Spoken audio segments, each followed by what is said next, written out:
Hey, what's up? What's up? What's up? What's up? Thoughts on the movie?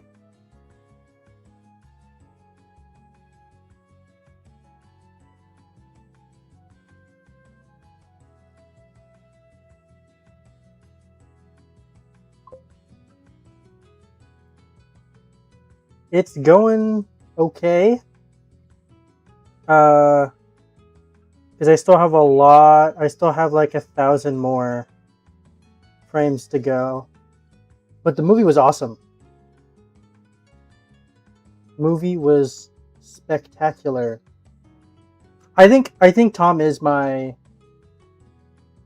I was biased in the beginning, but Tom is my favorite Spider-Man because that's what I got to live. Because before with Toby and Andrew, I only watched them on DVD. But Tom was the first one I got to see Spider-Man in the theater. So starting with Civil War. But now I really think he is the best. Yeah, it was good.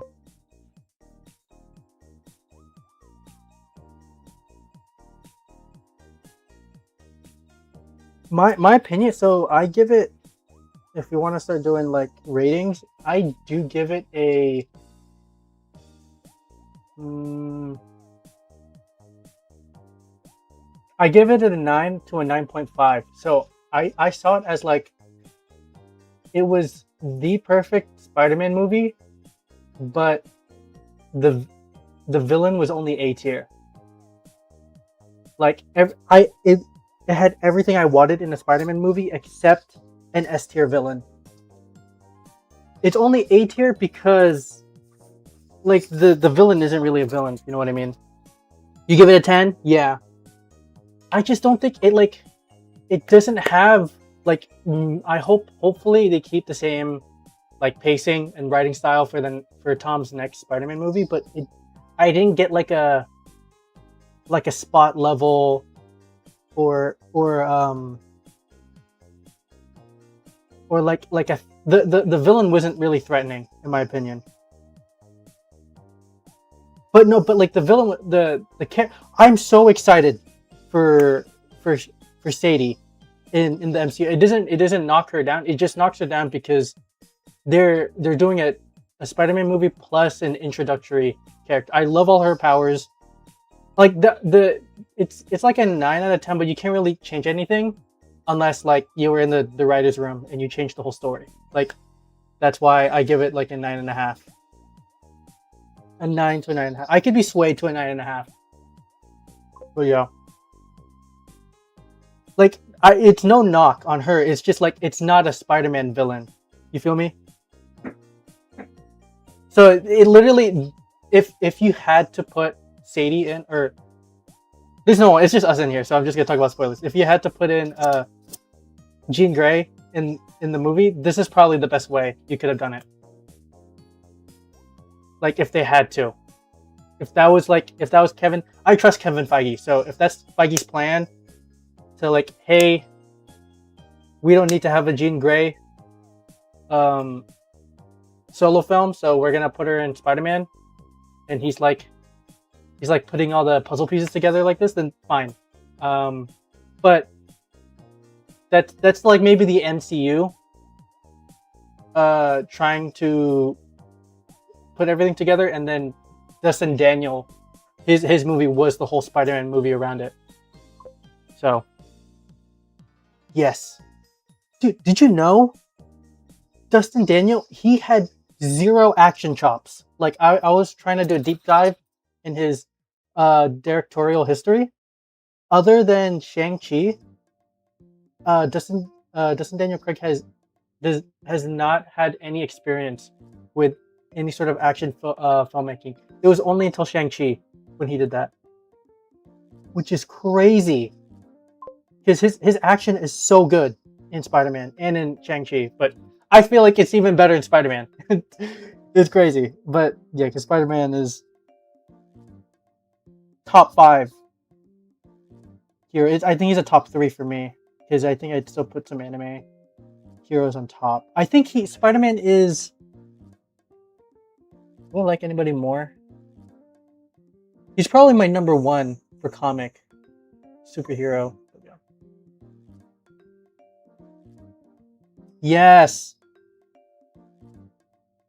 live action can work. Like live action adaptations for. That's why. Oh, dude, that's why I'm excited for Naruto. You don't understand. Like, I mean, you probably do understand the most. Like, if you're a Naruto fan, he's gonna be directing a live action Naruto movie. Yes, yeah, look it up. Look it up. I'm Axa, dude. Cause like Tom was like the live action comic book shots look so good. I want to see finally a good anime live action adaptation, and I feel like Dustin can do it if he has like the right production team. And he literally just experimented with how to replicate comic book shots. Oh my god, I like. I'm just excited to see what he could pull off. I'm not excited to say that I'm 100% it's going to be a great adaptation, but I would love to see him try. Like, this might be the best chance we get. Well, I mean, after One Piece. I think One Piece. I haven't watched One Piece yet, so that's why I'm not including One Piece. Uh, but yeah, look that Dustin. Am I saying his name right? Dustin. Oh, I keep calling him Craig. Cretan. Dustin Daniel. I'm just gonna say Dustin Daniel. Cretan.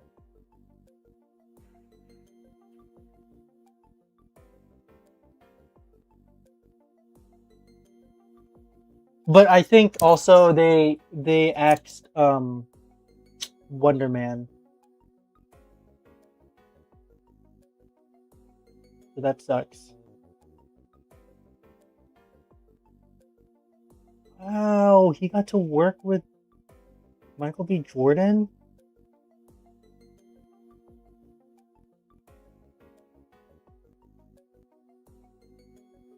Dude. An outcast in a village of ninjas set out to become the leader and strongest warrior in his home.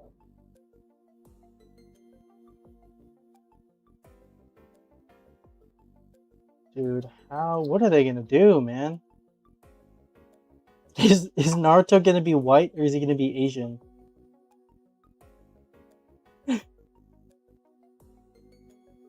That's gonna be so funny.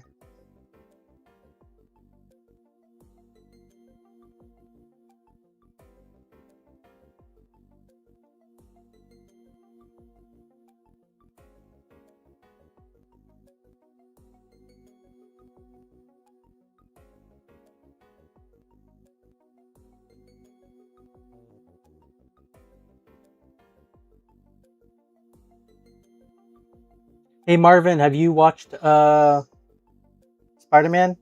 Have you gone to? I think you said you were gonna watch it, but I don't know if you've watched it already or if it's this week.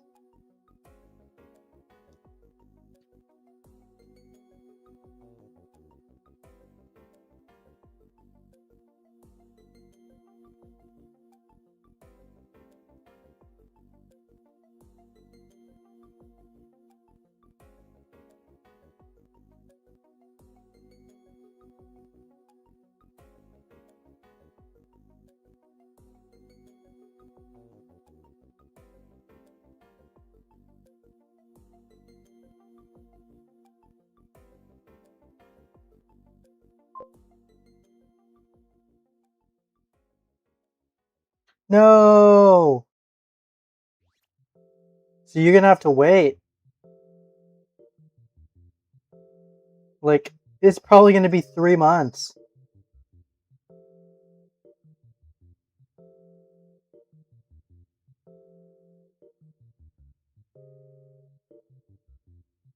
Right hand. Right hand. Right hand. Two.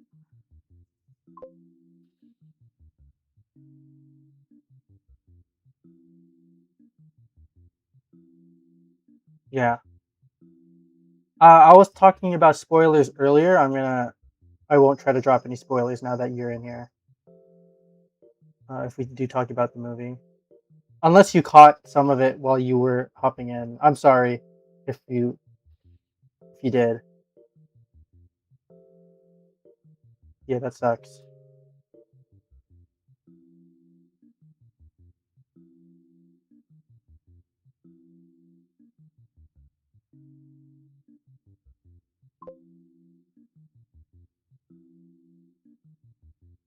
Okay. Hopefully you could get hopefully that's clear enough. Uh Someone going in with like a with a 4K camera. Hopefully that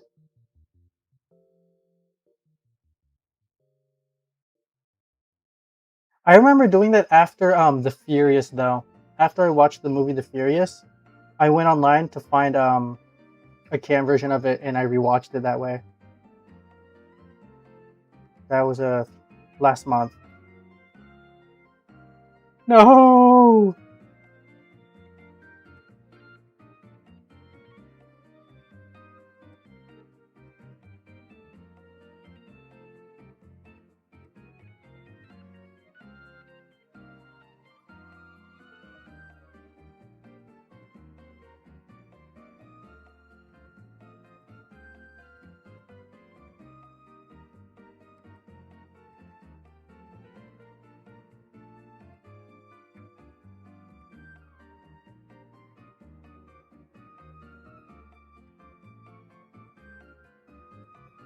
I just hope this at least establish Dustin as the Spider-Man director for a trilogy. I hope they don't go off and replace him. Or if he just I hope he doesn't leave to to to do other projects. I hope he's contracted for many years, for at least like the next 8 years.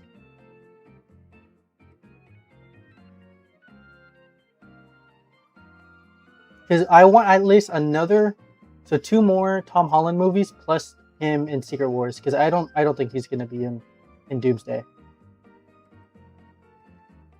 Uh, yeah, I don't think they would have announced it and they would have promoted it if uh Tom Holland was gonna be in Doomsday.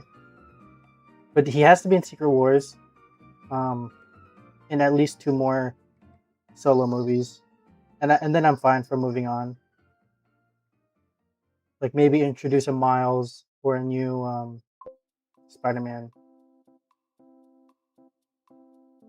We do we don't know for sure because we don't know if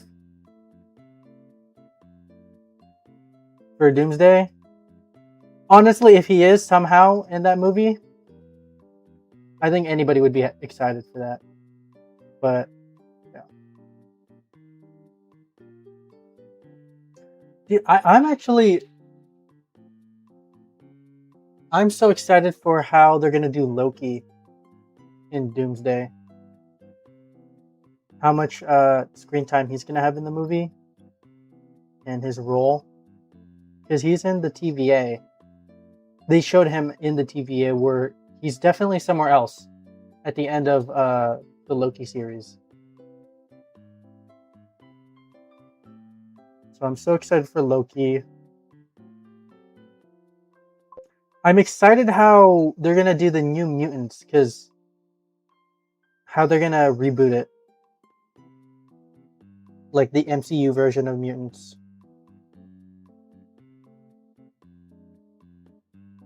Yeah, that's why I made sure I don't want to spoil Loki unless you've already heard. Um, yeah, dude, I don't know. MCU might be back. Never thought, like 3 years ago, I never thought I would have said this that the MCU might be back. But dude,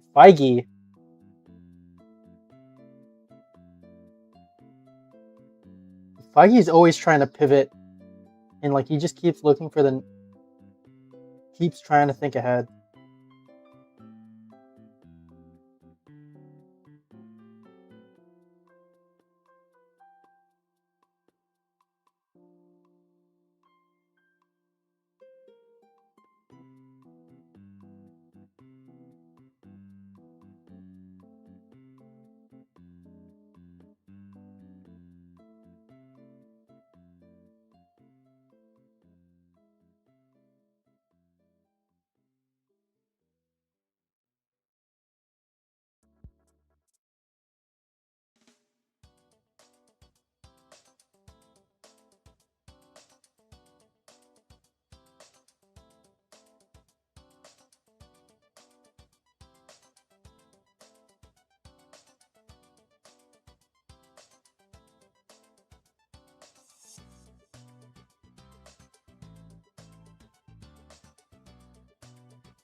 Rainy day.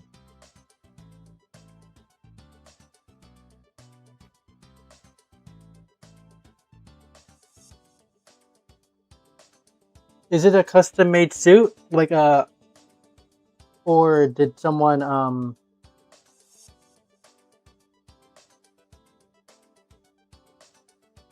uh did they use a did they use like the Marvel Rival skin or the Fortnite skin?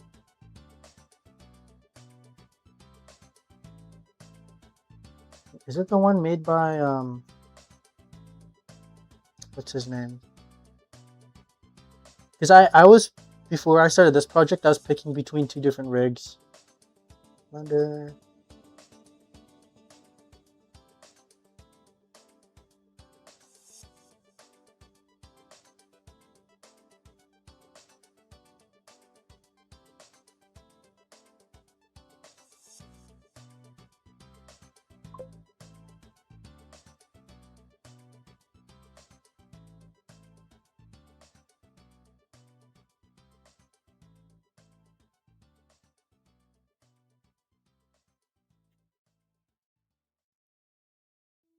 Okay, let me look for that.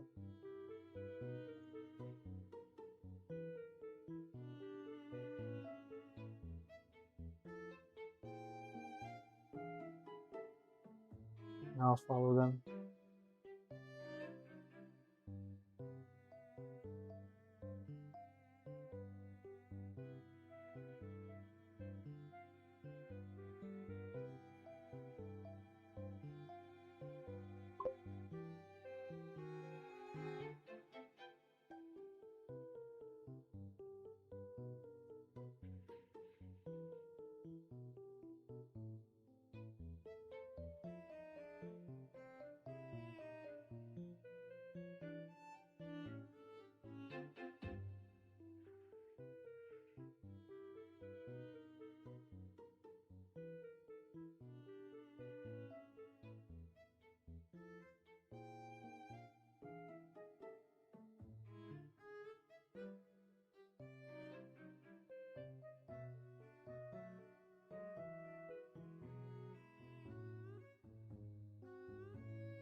Is it Gwen 9P?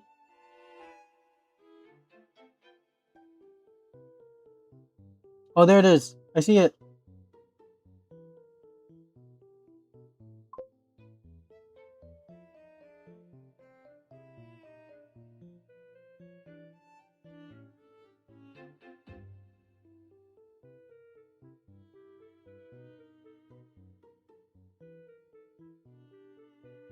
Wow.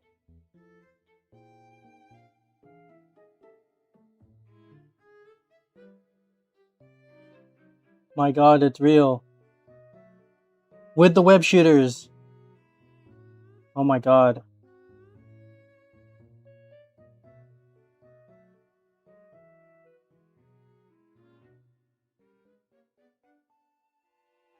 Okay.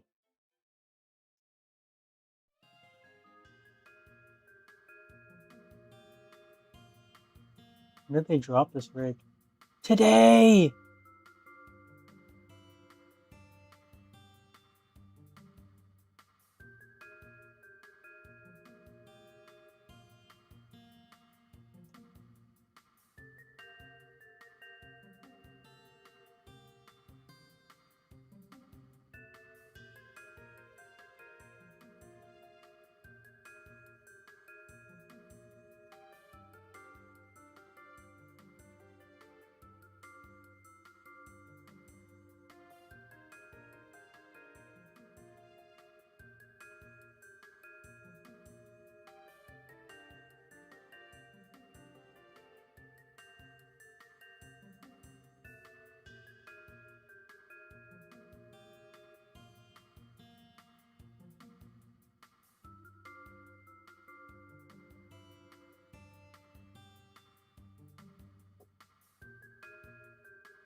I'm gonna get it later, in a bit.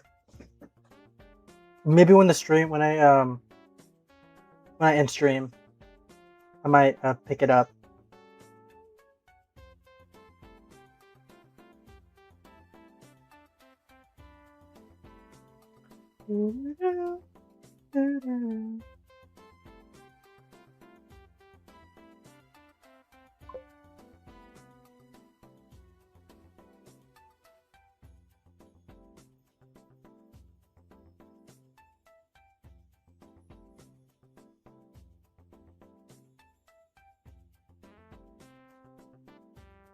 But yeah, hopefully, within the next month, we're gonna see more Fire Spider-Man animations from other animators and VFX artists.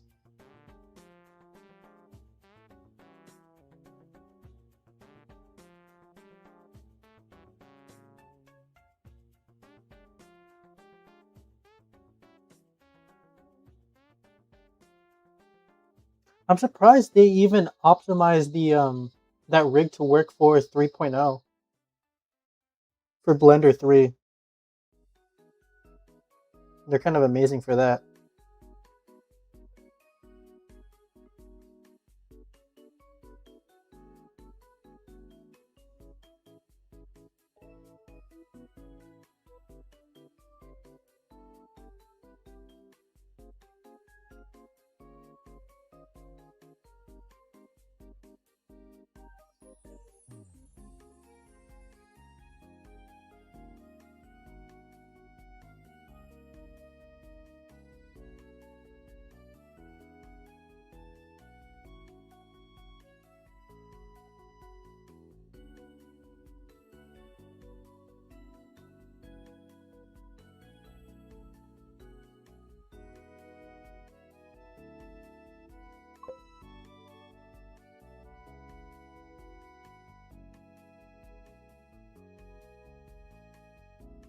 You have to do the Pyrrhic thing.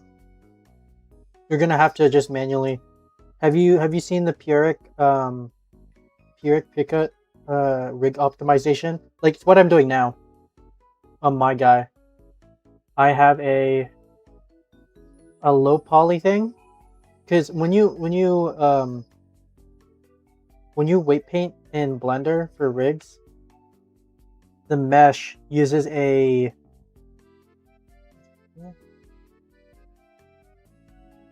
the mesh uses a armature modifier, and they probably subdivide it a lot as well. Pyrrhic says make a copy of that. You get rid of this modifier. What is it?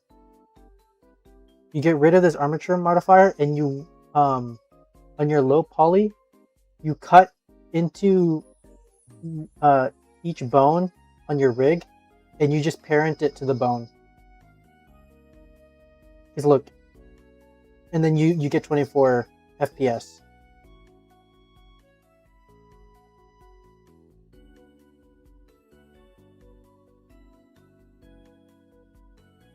It takes a while though. It takes about it takes like 3 days to do.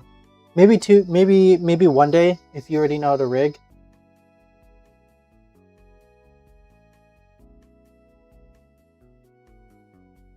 Or if you're if you're good at making cuts. Yeah. You have I cut into each part. It was the worst for this ninja because he didn't have good seams. So I cut into each of this, each thing, for each main bone. Like I know with Rigify they use multiple different kind of bones. We're only talking about the deforming bones.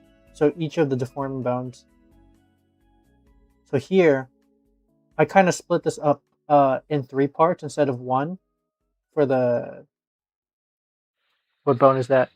The bicep bone, and then the forearm bone, and then I know that eventually I'll be animating hands, so I wanted at least some sort of detail, so I did.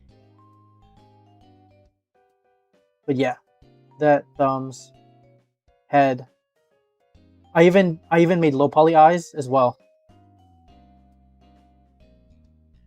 And the shoulder piece. I want this one to stick with the clavicle, and this one to be on the forearm, so I can kind of see the shoulders move. So yeah. Yeah. And then your rig will actually have 24 FPS, so it's so worth it. Because ain't no way you're gonna try to animate on like 4K textures. You're not gonna be able to animate at all. Impossible. That would actually be a fun challenge. You get a bunch of animators to try to animate at like at like 10 frames or 5 frames per second, like a super heavy file, and see who has the best animation, despite the huge handicap. Like who has the best grasp in like timeline speed.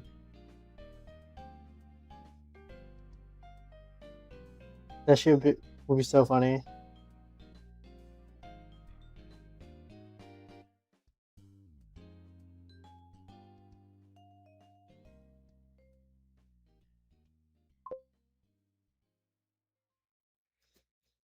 Yeah, that too. Who has the best patience?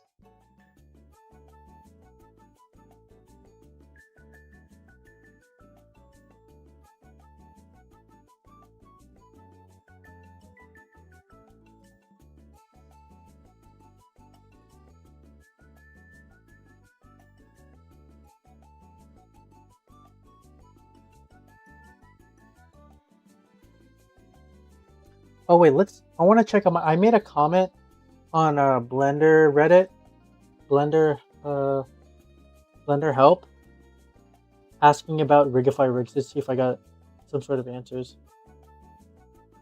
We got 282 views. Nobody commented. What the heck, man? No one said anything yet. What the heck, man?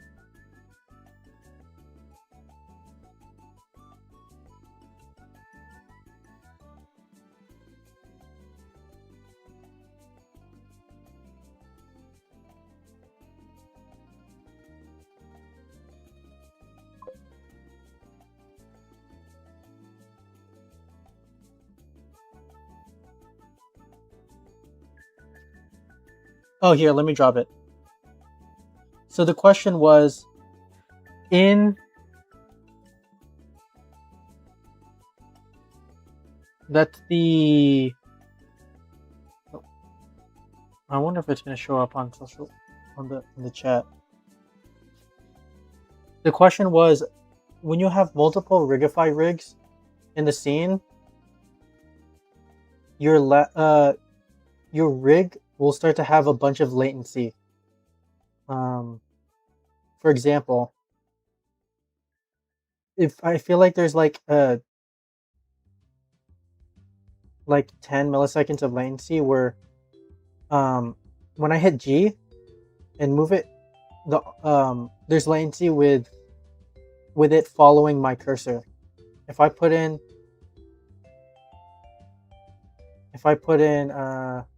just a cube, there's like zero latency when it's following. When I'm editing, this is the manual rig. Oh, it is still lagging. Let me look at one of these guys. This guy's lagging. Yeah, they are still lagging.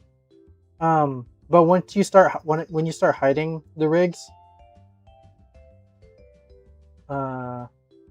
turning them off from the view layer, because it's weird because I still get 24 FPS when I play on the playback, on play.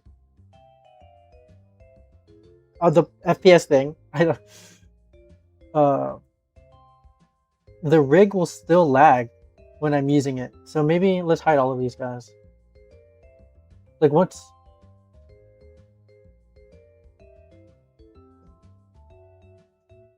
So now there's only two. There's one. There we go. Yeah, it's snappy, super snappy. I like this. This actually is a little slower than the default cube, but I kind of hate that. Where like there's a pose mode for a reason, right? I hope that this pose, like, I get it if you select multiple rigs and you're trying to edit one, but only one rig is being selected. Will it work if I just do this?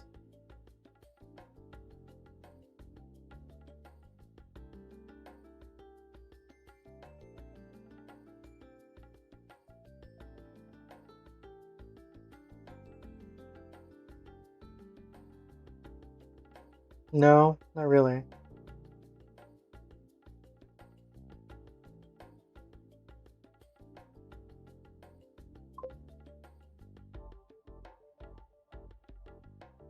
No. So it has to be excluded from the view layer. Yeah. See, I didn't like that. It has to, yeah, it has to do something with your scene being heavy. It's just like some sort of optimization. Blender hasn't figured out really good optimization tools for having multiple rigs, or even just one really heavy rig.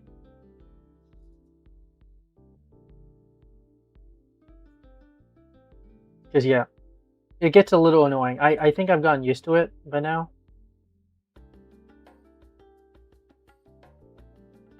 It's a bit annoying. That's why I think I'm still gonna keep my method of doing my layout in a totally separate, like custom rig, like this, like these guys, or this, like totally separate from the main rig.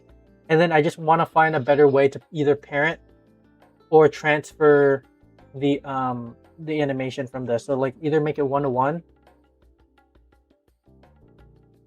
in terms of like bone placement, because the torso of this ninja here, let's look at 12, and then I pull up 12 for the final rig. They have different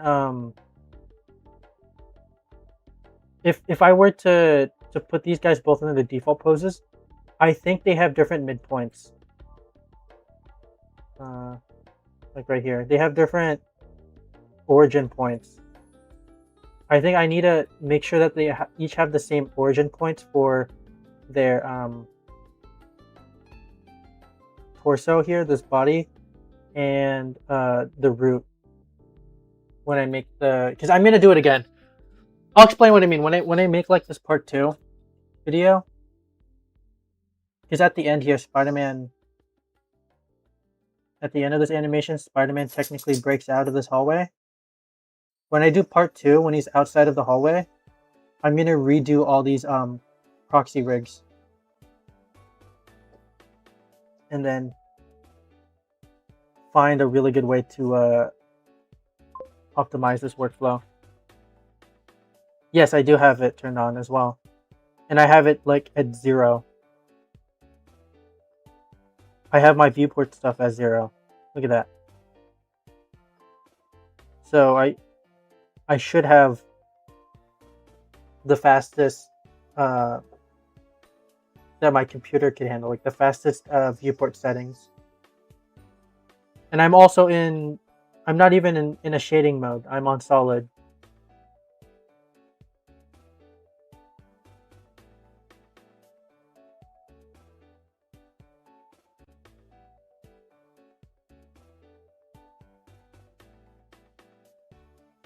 Like, does specular lighting really affect the... Let's see right now.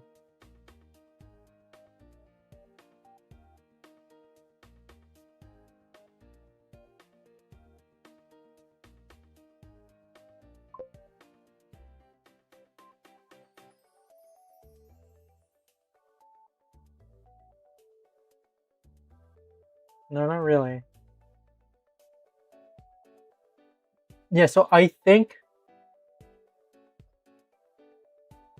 it is a texture resolution issue, and then it becomes a rig and bone issue of what makes your rigs laggy.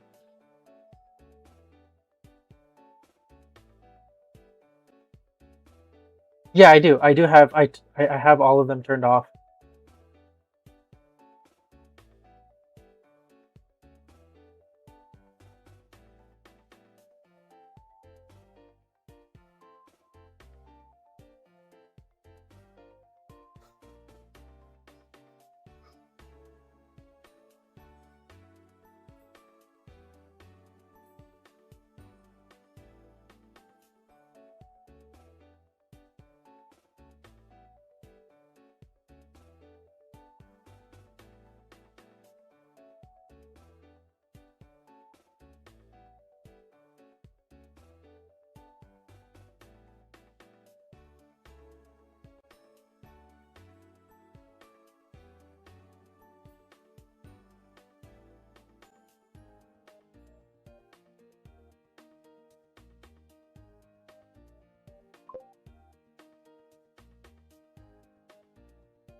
Yeah, yeah, that's I'm not even using that though. Like I said, I'm using in this one it is deleted.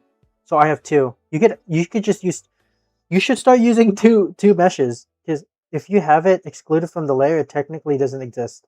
So you can make a copy where you have a deleted. Is that what you do? Do you make a copy and then you delete the subdivision modifier and you call it your low, like a low poly mesh or a viewport mesh? Hey Matrix.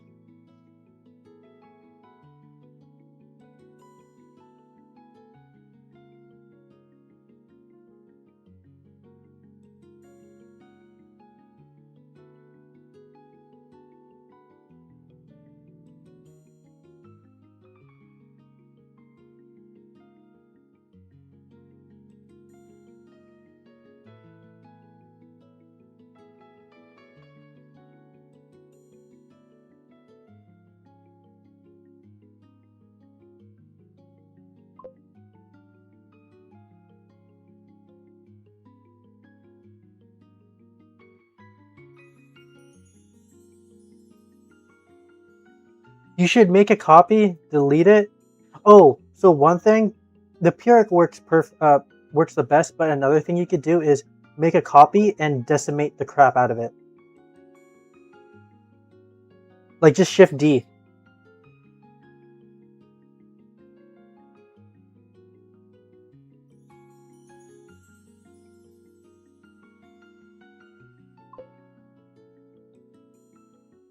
Yeah. So if you don't want to do the Pyrrhic tutorial, um, where you do all these cuts, the tedious work of cuts, just make a copy, delete the subdivider shader, and also um, throw a decimator thing. But make a copy, right? So you have a rendered version. You just literally click the mesh and Shift E. I did it right now. You can't really see. You can't see. But yeah. And the mesh keeps all its weights. Like when you copy it, that's how I did the that's how I made this.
Depends. Depends. I'm pretty low on Black Panther in terms of the what I like the most in the MCU. But I really like the new actor, the new one, the new Black Panther actor that got casted, because I watched him in Romulus and The Long Walk. So it depends. If they could do it right, um, we'll see. I'm curious to see how much creative liberty Ryan Coogler could get for Black Panther after doing Sinners, because Sinners was amazing. I'm curious to see what sort of Black Panther story he could write, because I feel like I did not like Black Panther 2. I didn't like that. I thought it was like okay.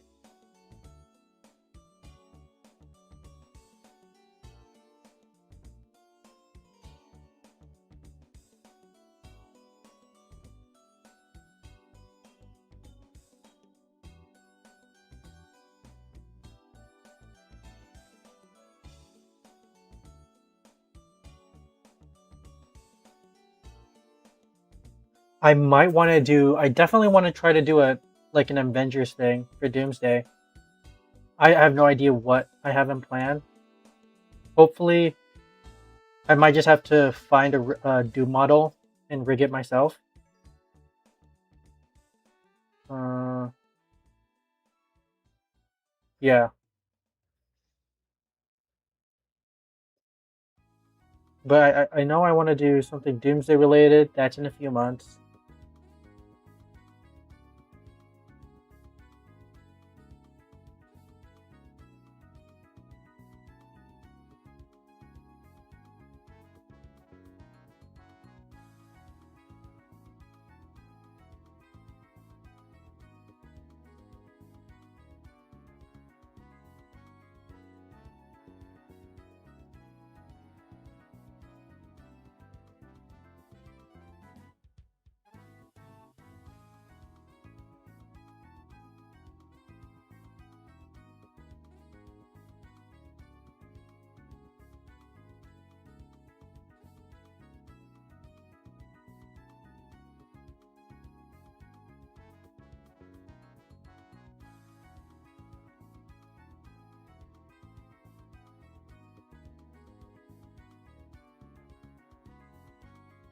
And rental all my music.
Hey, Yum Yum.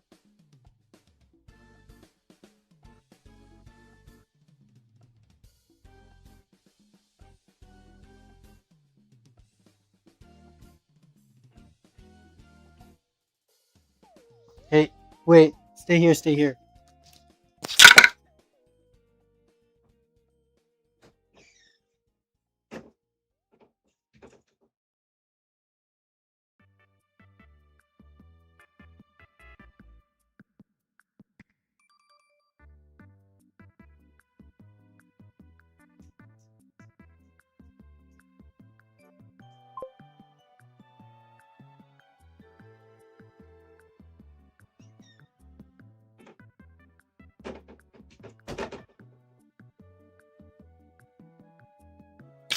That's fine.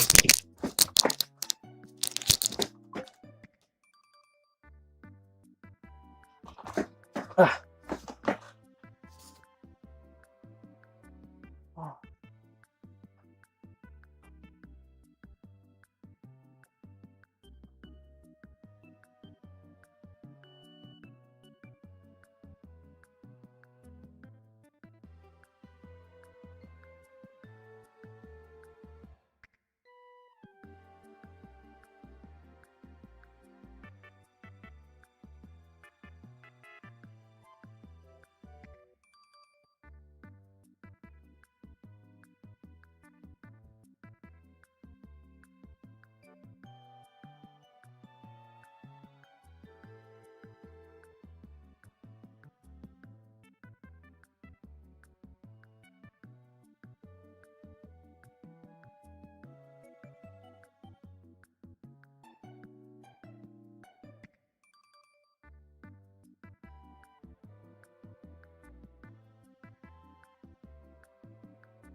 Hello.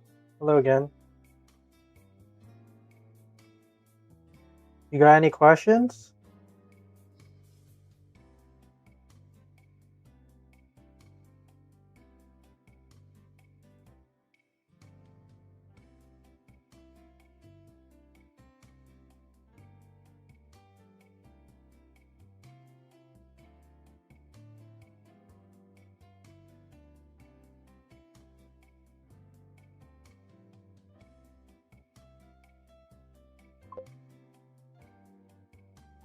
All right. All right.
Yes,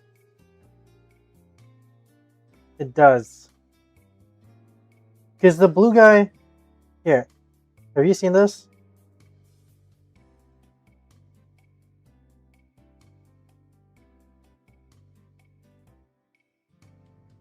So I've rendered already a part of the what the animation would look like.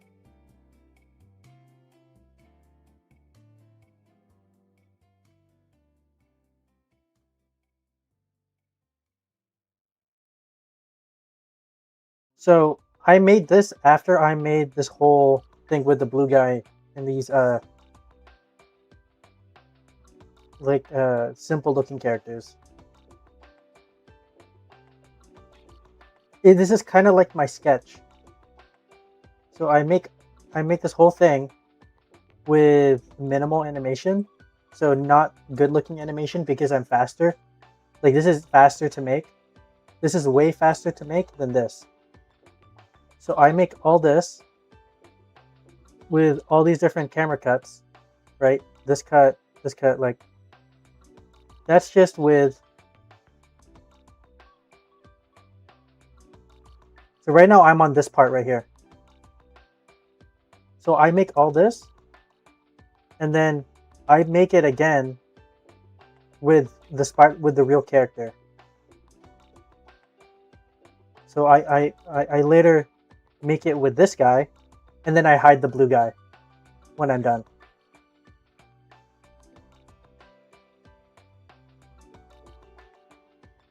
So yes, it does help with posing the character, but I could do without it. Here. I could do without it, but it would just look worse. Like I pose it so he does the same exact thing and then I add another layer of cleanup or polish. This is basically my sketch before I actually color it in. If you want to think of like drawing terms.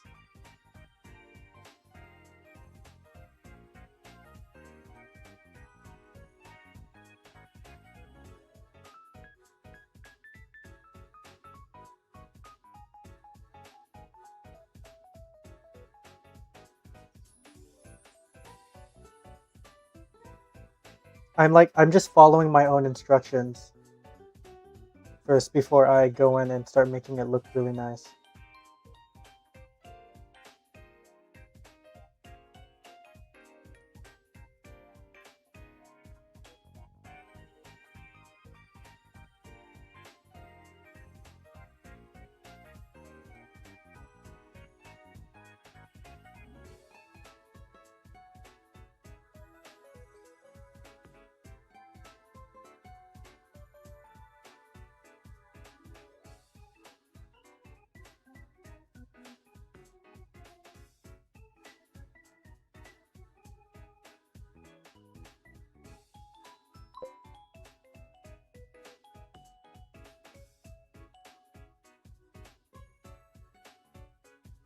No! No! Refunded? How did you accidentally refund it? How are you gonna get tickets? Are they all sold out? The tickets were, uh, for me, the tickets were so hard to get that we couldn't even find seating together. Thankfully, we were not in the front, so we were all spread. We were in the back, but we were still spread out. When I watched with my sister.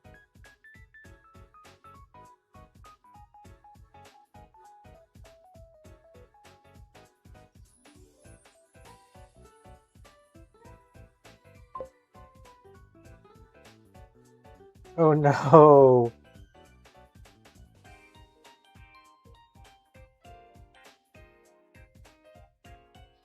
Yeah, you have to go like a week ahead to buy tickets.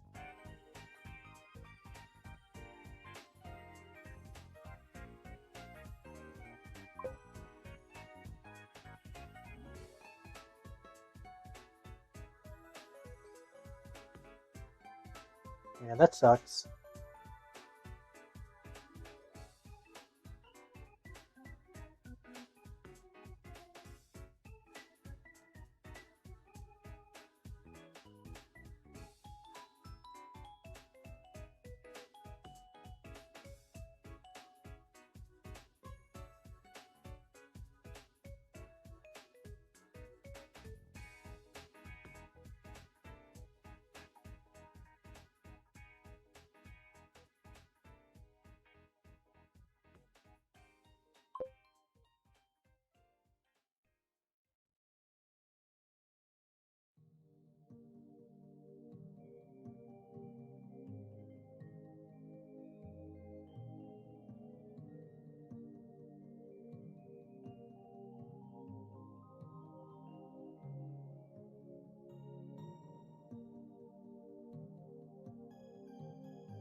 No.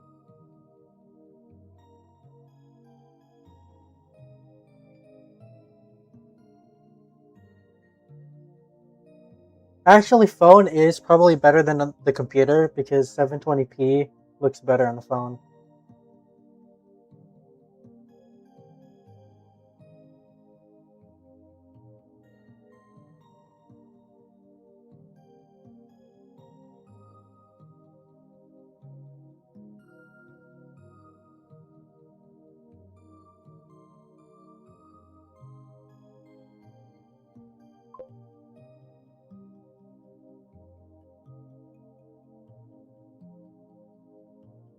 Mm,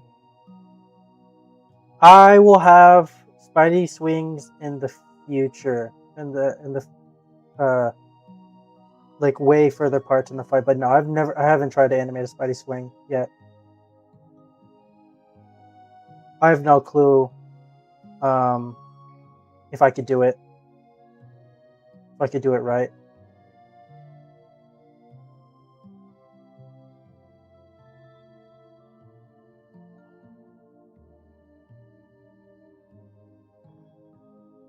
Oh, I might actually do swings when I do Marvel Rivals animations. I might do like team ups and have and use the Marvel Rivals Spider-Man character.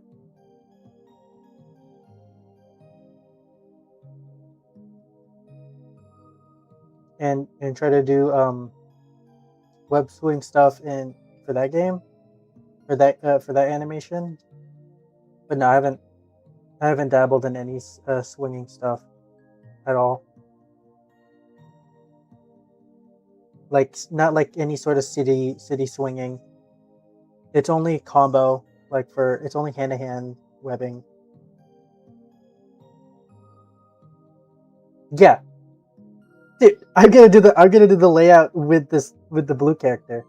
I'm gonna do a uh extra work layout. You know I'm gonna do my layout stuff.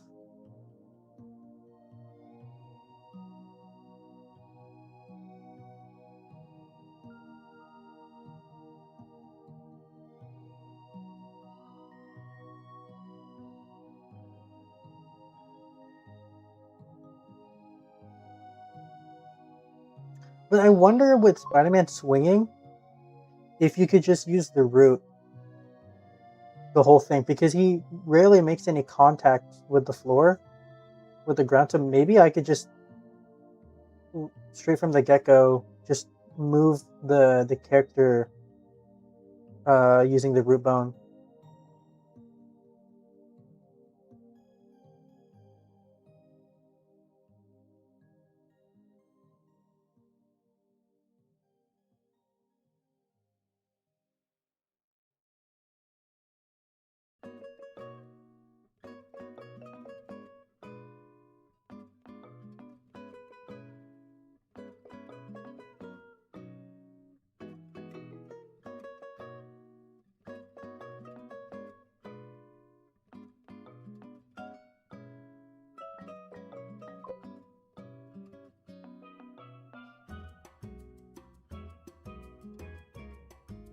What cog?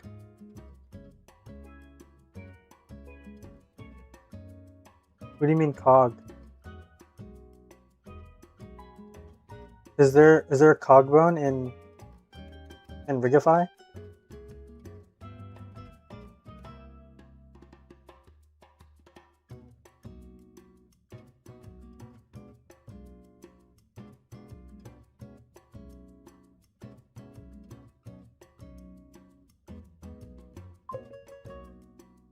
Oh, yeah. So that's what I'm doing right now. Like how I'm animating like this, where the torso's away from the root bone. I love animating like this because um the feet could stay glued to the ground, but since Spider-Man is swinging, I really think you don't need to do that. So that might be the first time I might try animating, like using the root for the main motion.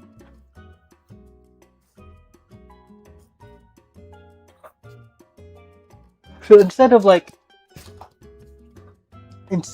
animating the character, you're just instead of like using them as like uh, a puppet or like you're just posing it in the root.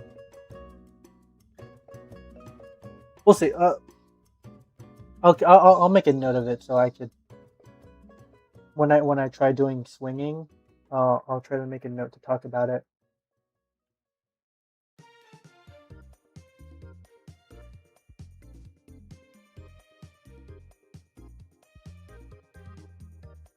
I'm gonna fix his feet now.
Mm-hmm.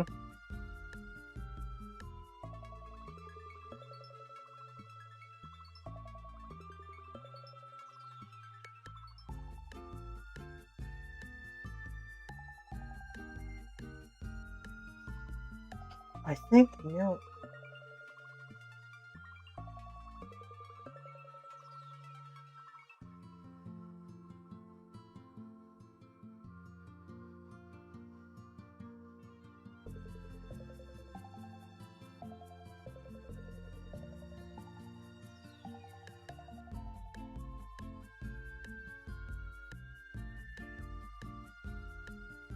Mm.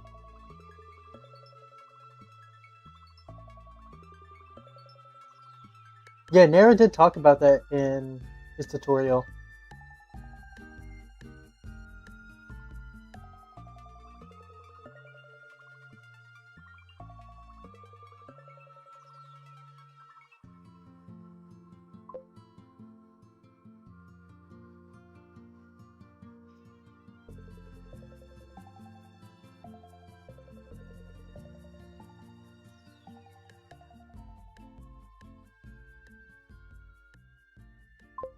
Do you know if Sarp does that, or is he just that goated where he doesn't even need the reference cube? Can't remember because I always catch him animating when he's in his blocking phase or spline phase.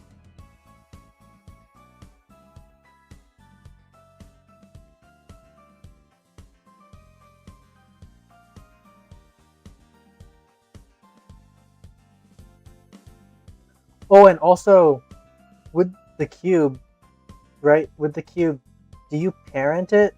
Do you parent your rig to the cube? Or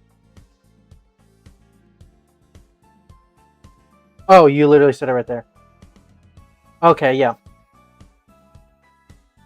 Yep.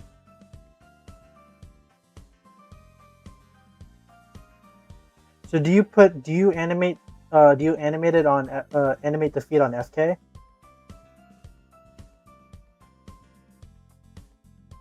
So that you don't have to animate every.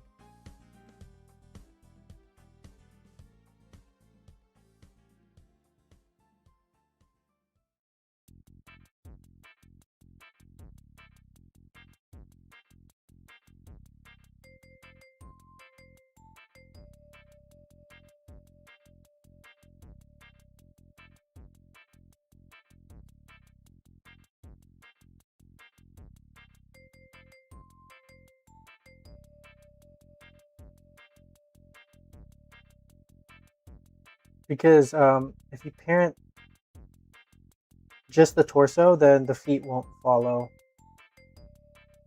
I'm guessing unless you switch the feet to FK.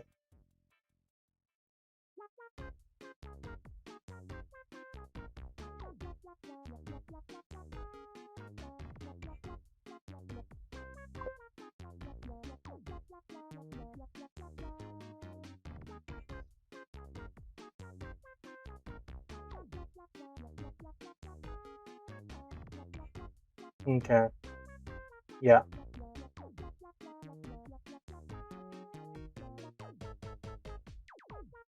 Would you consider animating the feet on IKFK like how I do with my hands? Like you have the legs follow the torso like this, but they're on IK controllers, but they act like FK. Would that make it a little bit easier so you're not controlling 3 bones at the same time?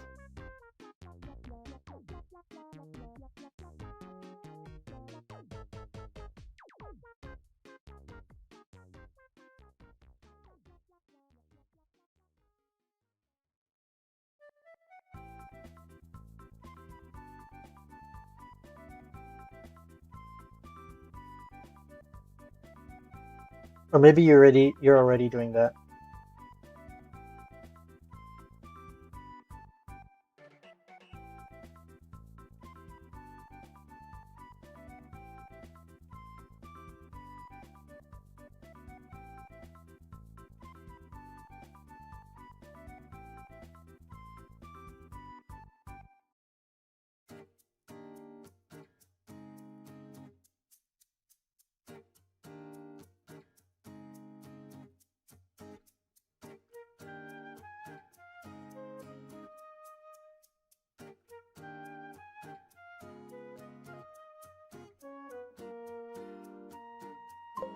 Yeah, because I absolutely hate the FK uh, bone controls. Like I'm never gonna touch working with 3 bones in FK ever.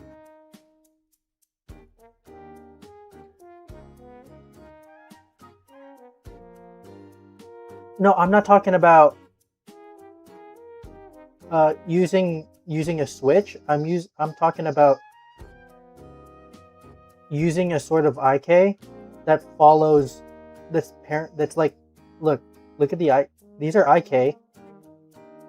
So these legs on the bottom are real IK. These hands on the top are, I like to call it IKFK because they are IK, but they move like IK, but they're still parented to the chest. So it's still driven. They're still driven by the torso and then the chest, but you could still move them like they're IK. In FK, if they were FK, you would have to move it through the shoulder first, and then the elbow, and then the wrist. I was just wondering if you've ever used this method of like FK. If you ever tried animating with these type of controls. I'm not talking about positioning it in IK and then a positioning in IK and then using an FK switch. I'm talking about like using it like literally like this.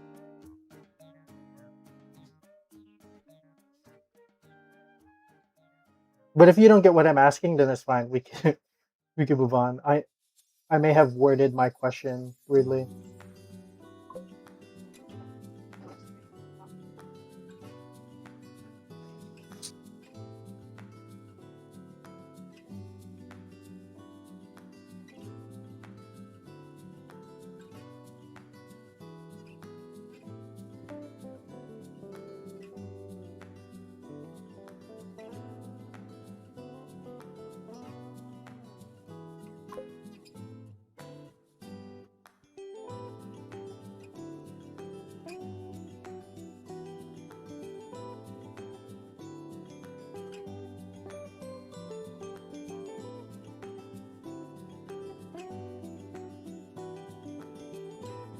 Wait, you're the complete opposite of me.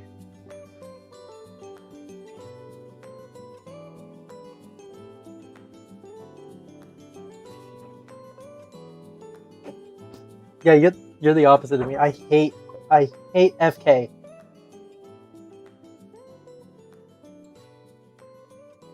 I'd rather not watch any Spider-Man movie ever than use FK. That shit's so funny. Dude, it just goes to show that everybody just has their own method of animating. We're all on our own, like we just do what works for us. I, yeah. Like I like to exaggerate a bit.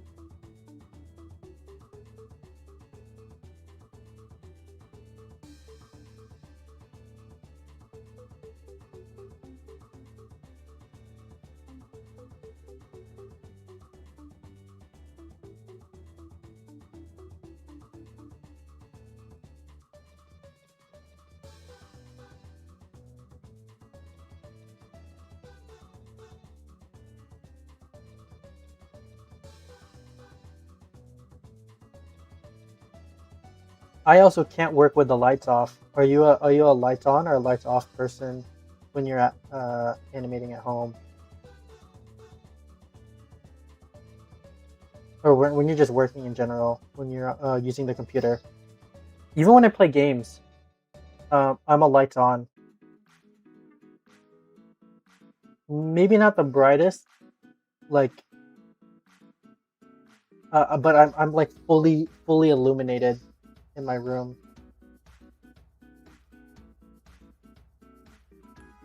That's me. I hate lights off. I cannot lights off when I work.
No, I can't do glare. I hate sunlight, so I close the curtains and turn on the lights. I would get black if I could. I would get black curtains and block out all the light, and just use artificial. And just use my artificial lights. I hate sunlight. Sunlight. I don't know why. Sunlight just like fucks with your screen. You can't see anything. So any way to get rid of the sunlight, I think some is fine.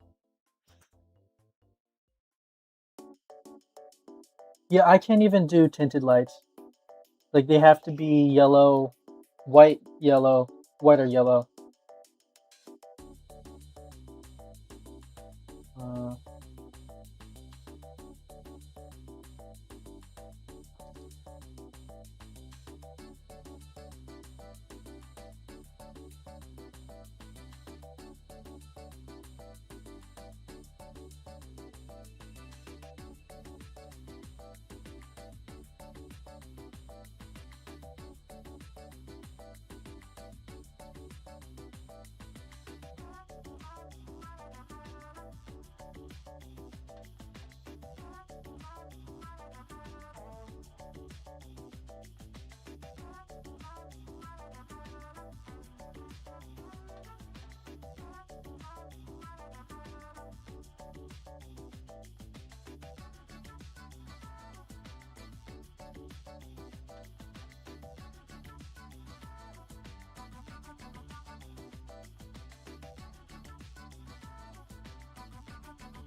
oh my god, I love.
Ow!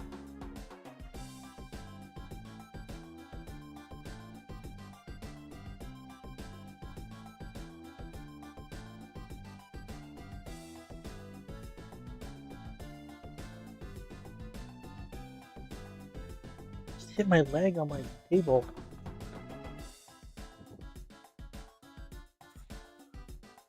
Oh, okay. Um, back.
Really? How soon? Who said that? Did Sony tease uh a trailer date?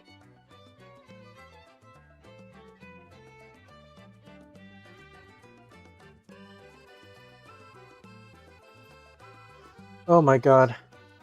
Wait, when is that movie coming? That's winter next year, right? No, no, is that February? 2027. June. Okay, no, summer. 1 year. Or 11 months from now.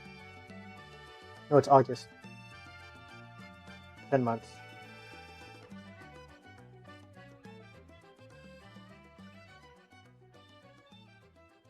Yeah, Spider-Verse might just be the greatest trilogy of all time if it sticks its landing with Beyond. I might think it might actually dethrone Lord of the Rings, in my opinion, because I think Lord of the Rings is still the best. Um, and we're just talking about trilogies in general. Obviously, animated. We have a huge bias for animated stuff,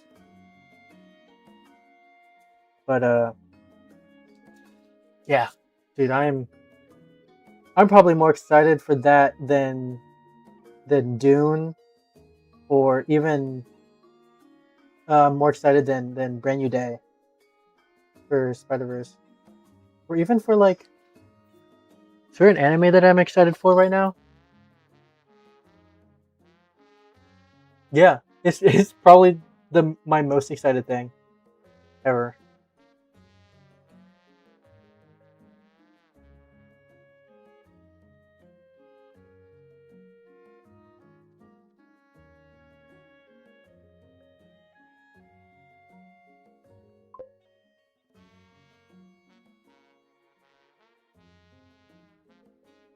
Yeah,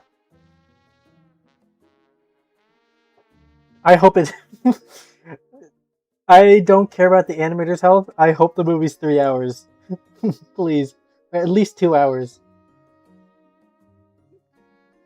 Screw animator health if you're working on Spider-Man Beyond the Spider-Verse. Like I remember, um, across the Spider-Verse, like some news was coming out that they were severely overworked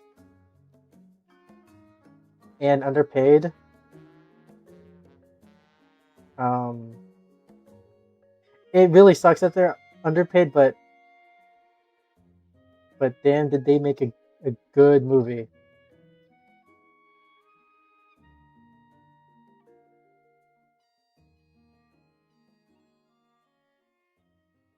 I wonder how long if it would how long it would take me to naturally learn the like David Hahn's Spider Verse style of animating.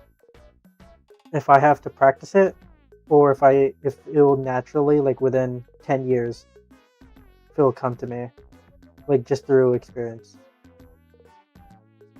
Because have you seen David Hahn's Venom new Venom animation that he's been teasing? David Hahn is one of the main animators for Rip Spider Verse. He's also in there. He also helped create uh, Miles's like movement look, like how Miles would move. He was in there doing the test, the animation test. Search up David Hahn. You probably already know him. Uh, like you've probably seen his work already, or follow him. But his new Venom thing looks so good. He's literally my favorite 3D animator right now. Like action wise, pacing wise.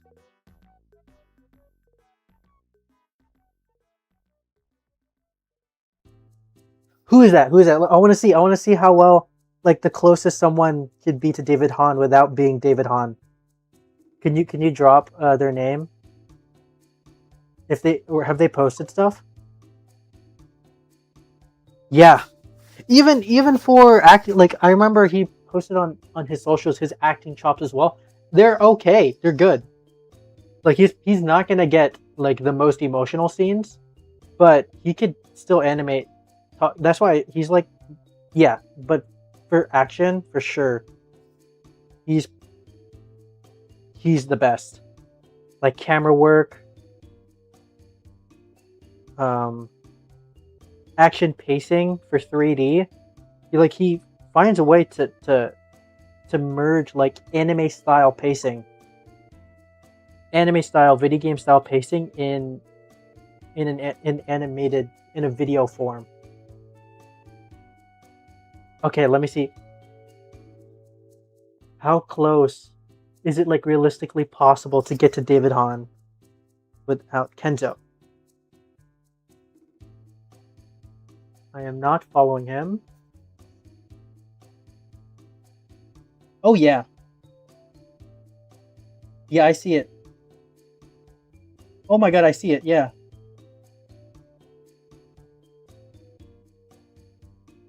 Oh, cool smears.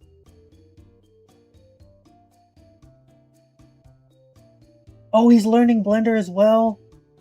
Let's grow.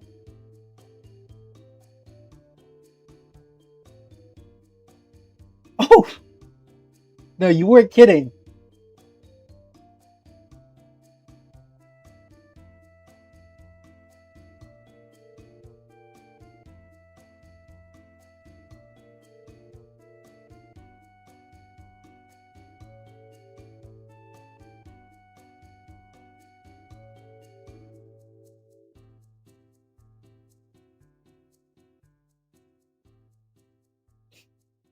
You weren't kidding. He's close.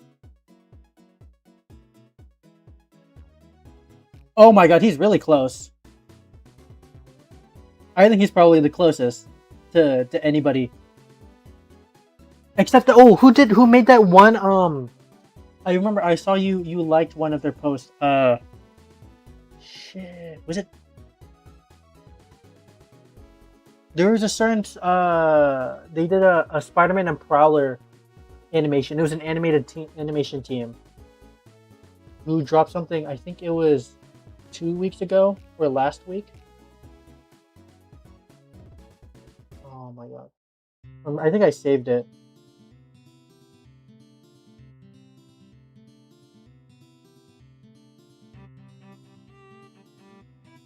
I for sure saved it. I gotta just find it.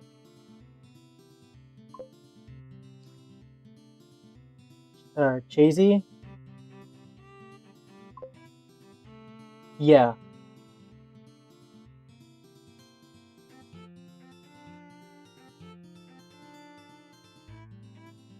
Oh my god, yeah.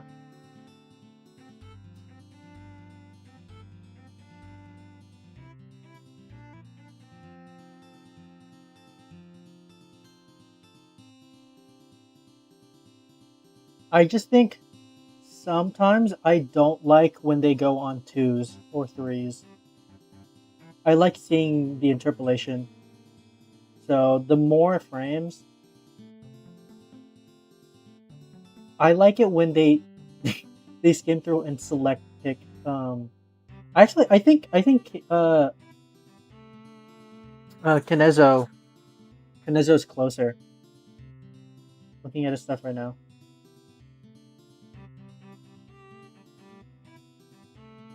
6 weeks ago.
Bro, Marvin, do you wish there was a way to animate faster?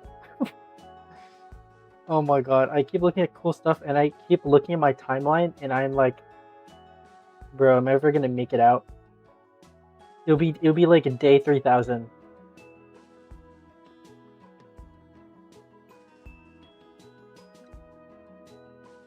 I wish I could favorite channels.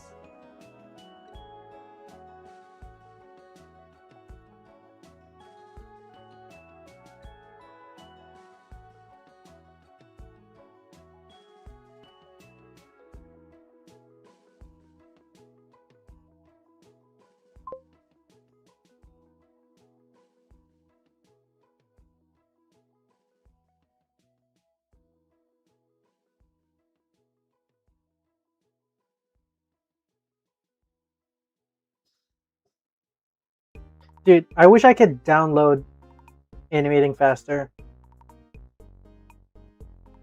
I wish there was a plugin for that.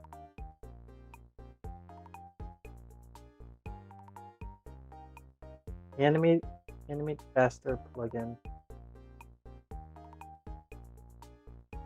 Yo, someone told me it was probably one of another kid in the comments. I think it was 2 days ago. Someone I was complaining about I was ranting about how long it takes to animate, and bro said to increase the FPS to animate faster. If only it was that easy. It was fine. I think it was just one of another YouTube short, because I do multi-stream to YouTube Shorts. So that's where we get a lot of the mobile kids on YouTube. But he said increase the FPS. That was funny.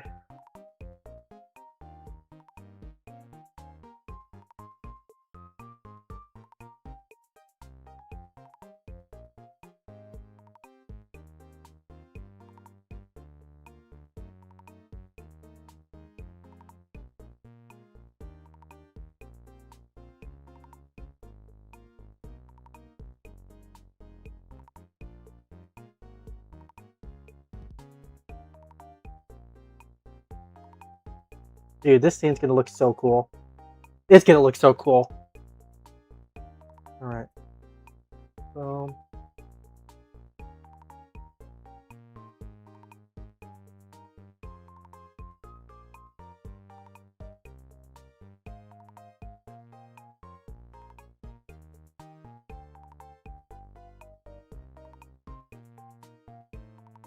Okay, so let's get these other guys caught up.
Yeah.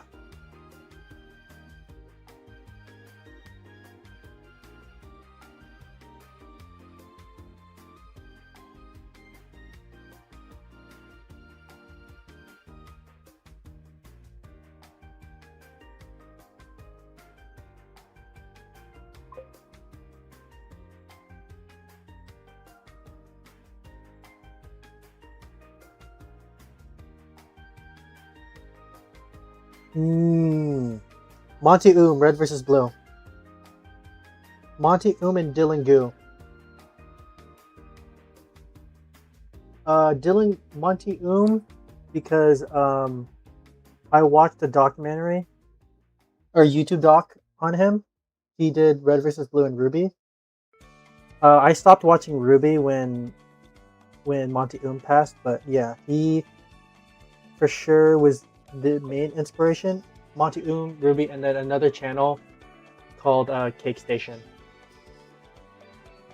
Nothing movie wise, because for me, I found the connection through animation through individual artists, like Spider-Verse, and like those were the best movies ever made. But I never thought in my mind that I could ever like achieve something like making the Spider-Verse.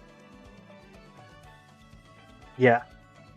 So Dylan Gu, I really like Dylan Gu because of the tutorial. I bought his tutorial, and that's what actually got me into animating. Because before I even touched Blender or any sort of 3D animation software, it took me like 2 years basically to start. Because I was watching tutorials on how to animate, but I wasn't even animating. It took me 2 years of just thinking about animating before I even like launched Blender. Like I started animating when I was 19 or 20. 19 or 20. Because I'm 25. I'm not 25. I'm 24 now. No, 20. I've only been animating for 4 years. When did I first post my thing? Let me look on. Let's Be Scientific. Rice Stew. Go to my oldest upload. Because that was my first animation. Finally rendered Dylan Goose scene. 2022. So 4 years ago. It took me a year to make this animation.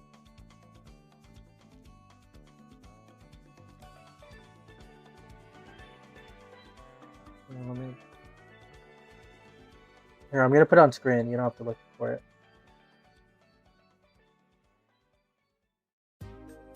Alright, nice. This is my first upload ever.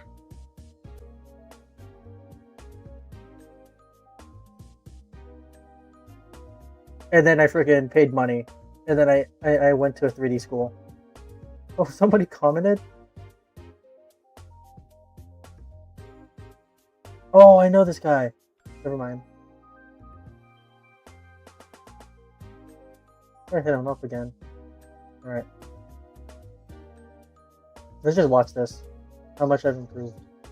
But also, this is cheating because I followed 1-for-1 a tutorial. You're 17? Let's go. Dude, the earlier you start, the better.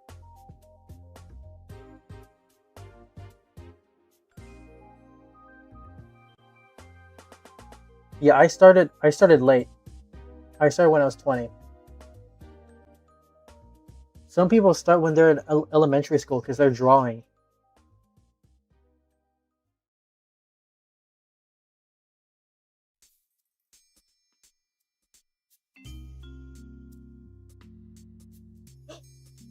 It moves too fast. And then I'm gonna make a video after the Spider-Man one comes out. I'm gonna do like my animation journey from 0 to 4.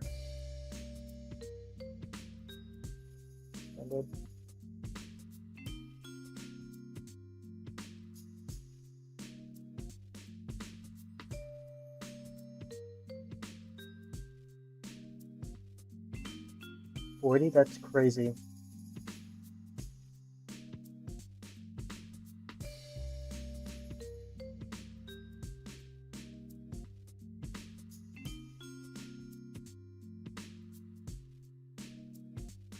What? Wait, what's the extended version?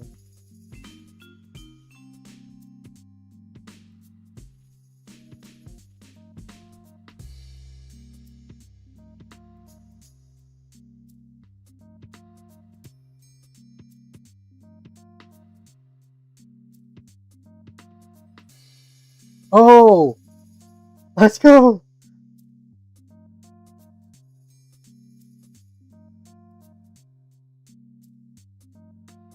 That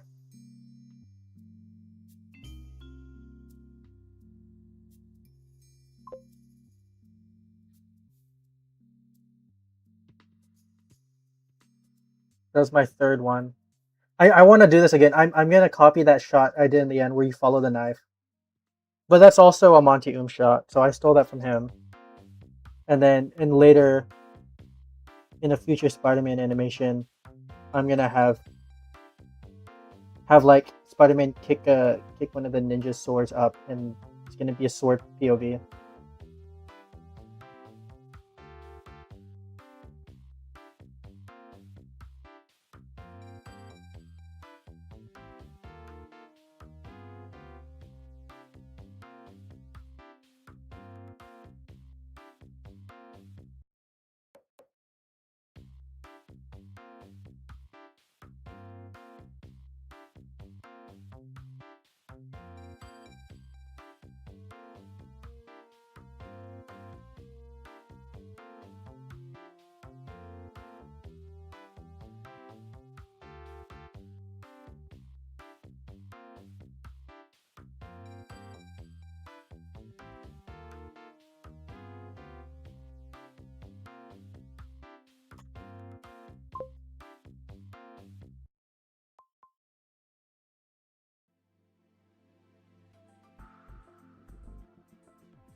Okay, Chris animates.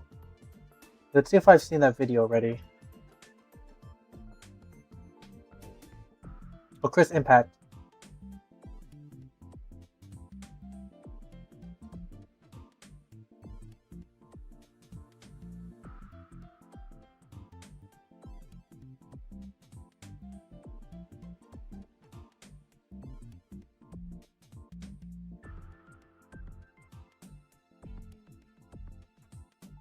Oh my god.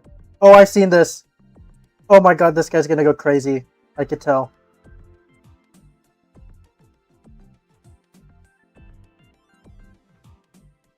Oh, I've seen this. Oh, he's the guy working on the...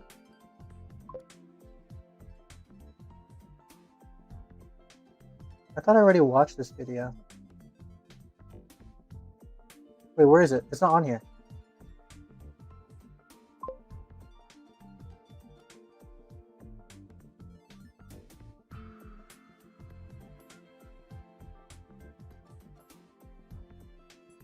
Oh. Oh, so he didn't make a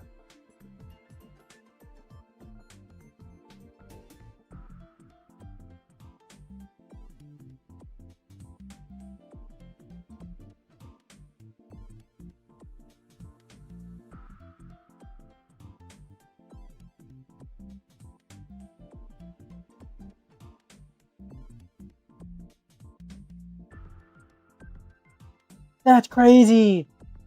Oh my god.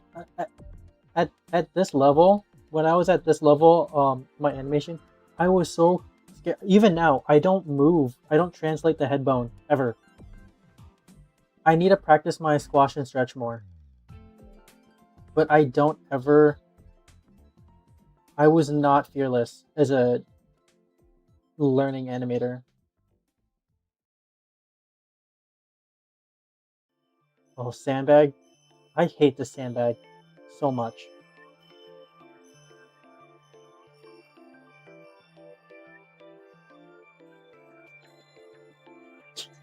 I did the same exact.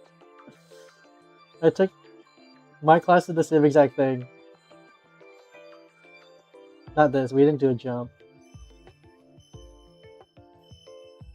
Dude, that's crazy.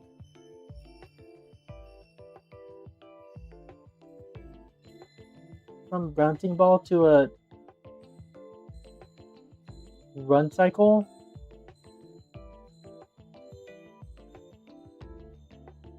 Wow.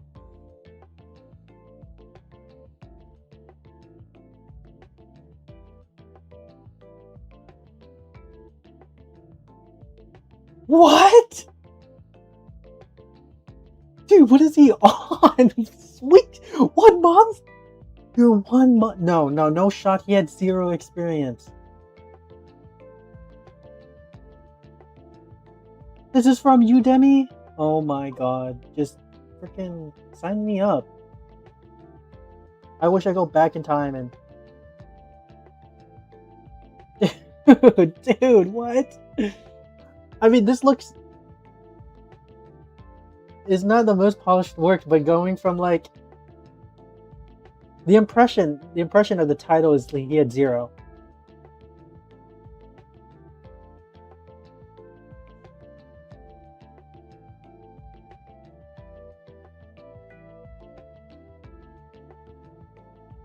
Yeah, this still looks super... Okay, let's see.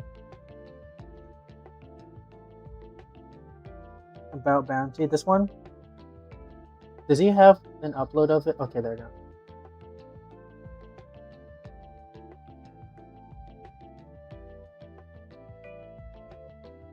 Should I do that with my animation? Should I have a teaser?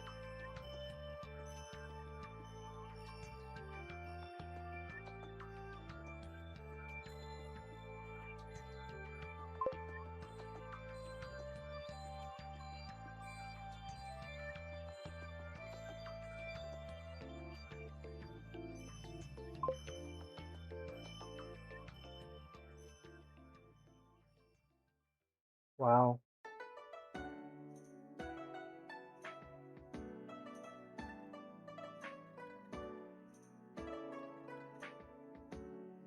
Do you think he should have hired or try to learn an environment artist for this?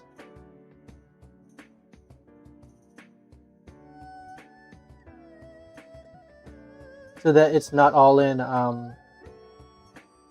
like Playblast. Dude, 1 year to make 2 minutes. It was worth it. Look at this. Wow. Wow.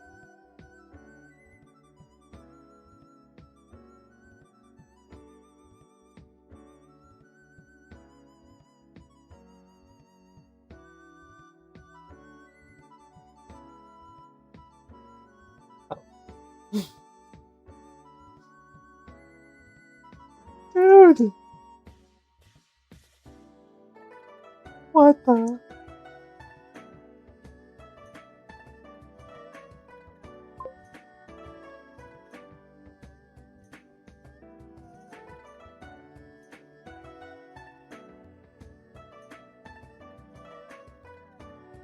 Nice, nice.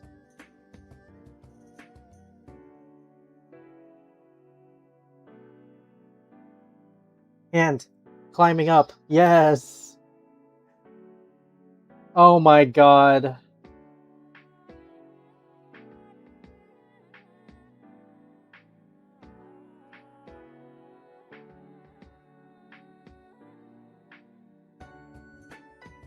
Bro needs to chill. He didn't need to do this.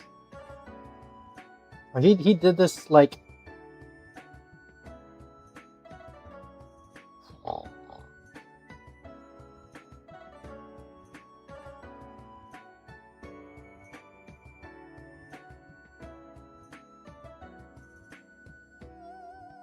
Damn. I want to watch this rep scene again.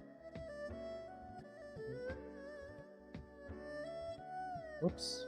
Okay. Oh, this is 2D?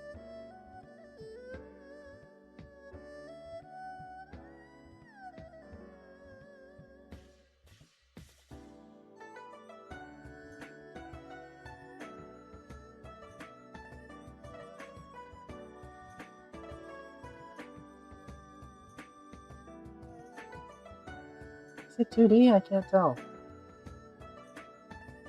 Because that could easily just be a flat plan.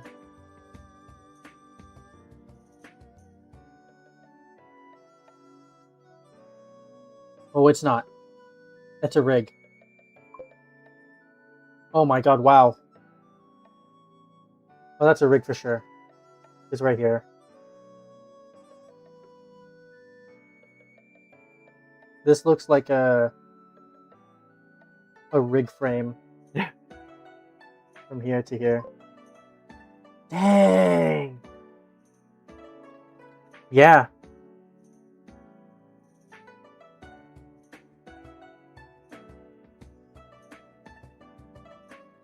Dude, I love me a good, like, shoot something and you wait for it to just hold. Oh my god.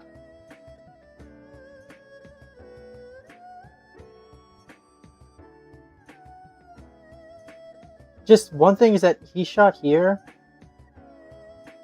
This is not a good, like, I was expecting it to land somewhere here, but we kind of went to the left.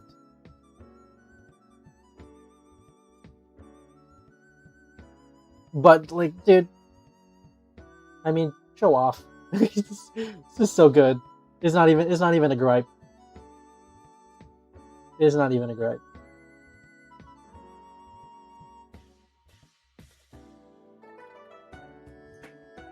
He even has voice acting. I just noticed too. I hate silent films, like, which I am also doing with Spider-Man. But I hate like the curse of animated short film, and it's like a silent film.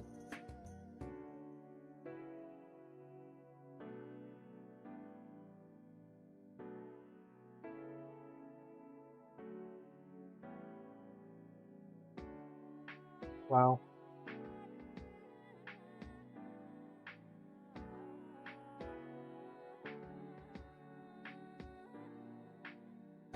Cool beans.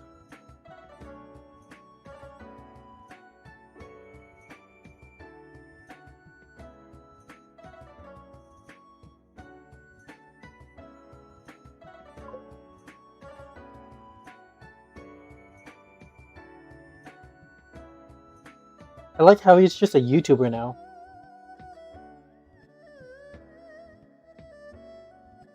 Oh, he needs to fix this thumbnail.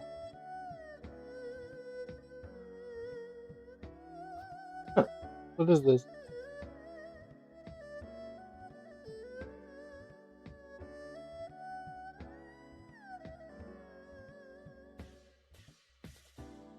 What?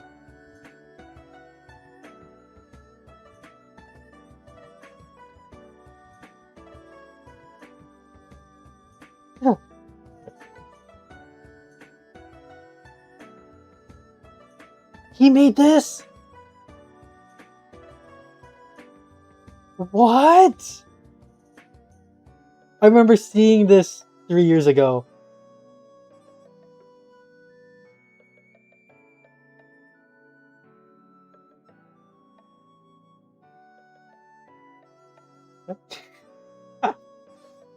Oh.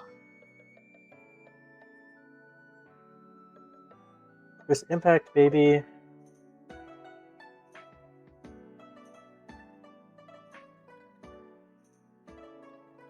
Dude, this guy's gonna become uh animation director in like 2 years, or even within a year. He needs to drop like a banging 10-minute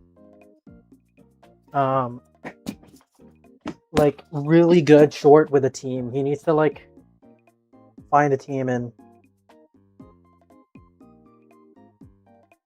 because I feel like he could direct a movie, maybe.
Wow.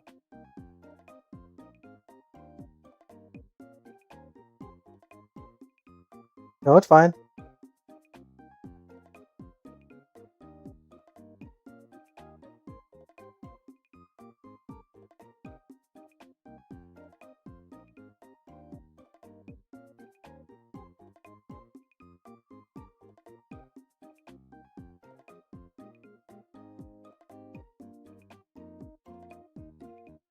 Oh, you want to know my biggest inspiration? I totally forgot. My biggest animation inspiration post becoming an animator. So now like we have inspirations like for you. Yours was like Spider-Verse to get you into animating. And you have like David Hahn as one of your favorite. And I want to make Chris Impact as one of them, but one huge director that totally influenced my animation making is not even an animator.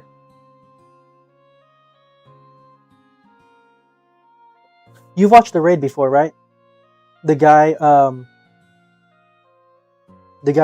this is the director who made the Raid action movie. But what's so crazy about this?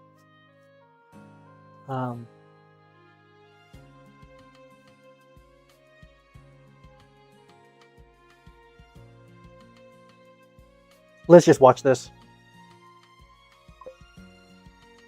You haven't seen this? Oh my god. Literally the best action movie of all time.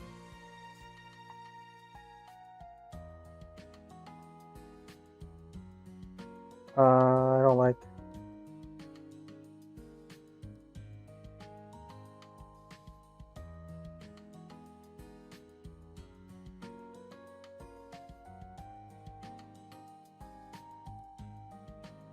I want to see the documentary.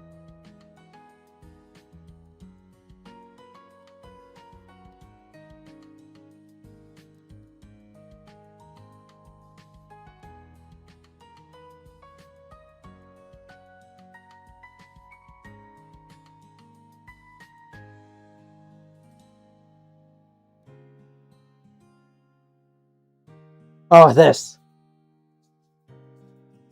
Here, let me. We're just gonna watch YouTube. React time. Time to react. Something that merges documentary and video essay and hopefully offers a more personal insight into action cinema. Luckily, I was given that opportunity recently, and so me and my cameraman Ben made the long, arduous journey from London to Cardiff, which is why you're now seeing these awkward images of me on the way there. What are you expecting when we get there? Are you actually recording an interview? Yeah, that's what I'm here for. To visit a filmmaker that needs little introduction.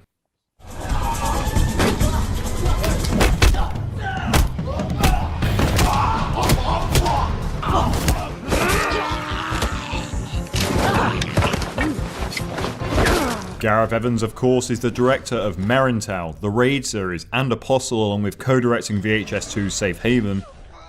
Okay, cut. Okay, once more, yeah. And we got the chance to meet with him during the action design phase of his new film, Havoc, to discuss his cinematic journey to this point. So Gareth, could you talk about what led to your first foray into filmmaking? I grew up in a small village in Wales called Hirwaun. I always dreamt of making films, and then I reached a point where I was about 17 or 18, everyone was kind of looking to get their first car, I was looking to get my first camcorder. You know, watching behind the scenes features on DVDs, so like the making of Magnolia and then the making of From Dusk Till Dawn, Full Tilt Boogie, that sort of made me realise it was a career and an industry I wanted to kind of be involved with. On the back of that, I met Matt Flannery in university, and one day I wanted to make a short film. I needed somebody to hold the camera, and that was kind of the start. Then we started making small short films, stuff that you'll never ever see.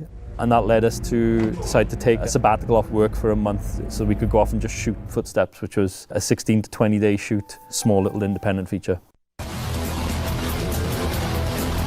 There are flashes of what I'd call your style present in Footsteps. Did you know then that you wanted to make the type of action film you've become so known for today?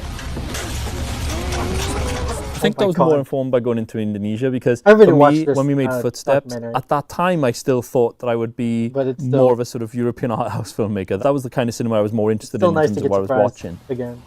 Because I watched And that this years first ago. one was me kind of just trying to figure out who I was as a filmmaker and trying to borrow a lot from different filmmakers, trying to borrow from Kitano and from Mike and things like that, and trying to, because I was a big fan of Japanese cinema, obviously, and that was very heavily influencing me. It had extremity in there, and so that was something I was starting to Oh my explore God. in Footsteps. Not as polished, obviously, as what I've been able to do since. What I took away from Footsteps was just this realization of this had to be what I did next. Obviously then, in terms of going further and deeper into the industry, that didn't really happen. I didn't really sort of find myself and figure out what I wanted to do in film until I went out to Indonesia to work on the documentary. I had made a documentary out in Indonesia, through which I got to meet a number of people who ended up becoming a major part of the work I've done since. I met Iko and I met Yaya and I met Edwell, who was the choreographer for Marantau alongside Iko and the rest of the team. And I also met Chechep, who fought against Iko in the raid too. And I knew from the documentary once we met Iko for the first time that I was like, this kid's got a certain screen presence, he's got a charisma to him. And I remember saying to him, look, we're going to come back. That's we're fine. Gonna, I don't we're going care. to set up a film and I really want you to be the lead in it. I'm not monetized. I wanted it to be something that was an opportunity to showcase Silat as a cultural merit. And so Here. Marantau was Boom. I could fix the copyright issue. Whoa, I scroll around.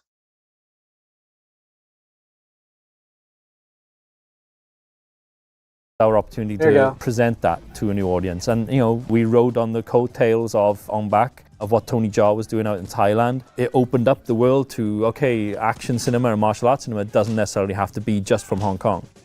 So it almost became, you know, thanks to Ong Bak, it became the lightning in a bottle moment where I happened to be there, I happened to meet these people, I happened to kind of find an affinity for that martial art. I started to understand the movements and the dynamism of that martial art in terms of fighting high, fighting low, the flexibility of it, the sort of circular movements of it, the rhythms of it.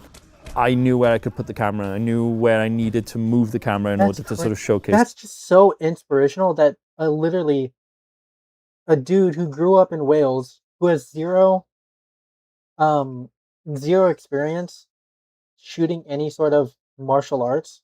I mean, he actually did do action in this indie film that he did. And he did say he did watch a bunch of Jackie Chan as a kid, but never really studied it until he became a director, an action director. But he said he Hong Kong. he went back and watched all of these with the idea to study all these films. Jackie Chan, this guy, who did Ong Bak. Art cinema doesn't necessarily have to be just from Hong Kong. Yeah. So it almost became, you know, thanks to Ong Bak, it became the lightning in a bottle moment where I happened to be there, I happened to meet these people, I happened to kind of find Indonesia. an affinity for that martial art. I started to understand the movements and the dynamism of that martial art in terms of fighting high, fighting low, the flexibility of it, the sort of circular movements of it, the rhythms of it.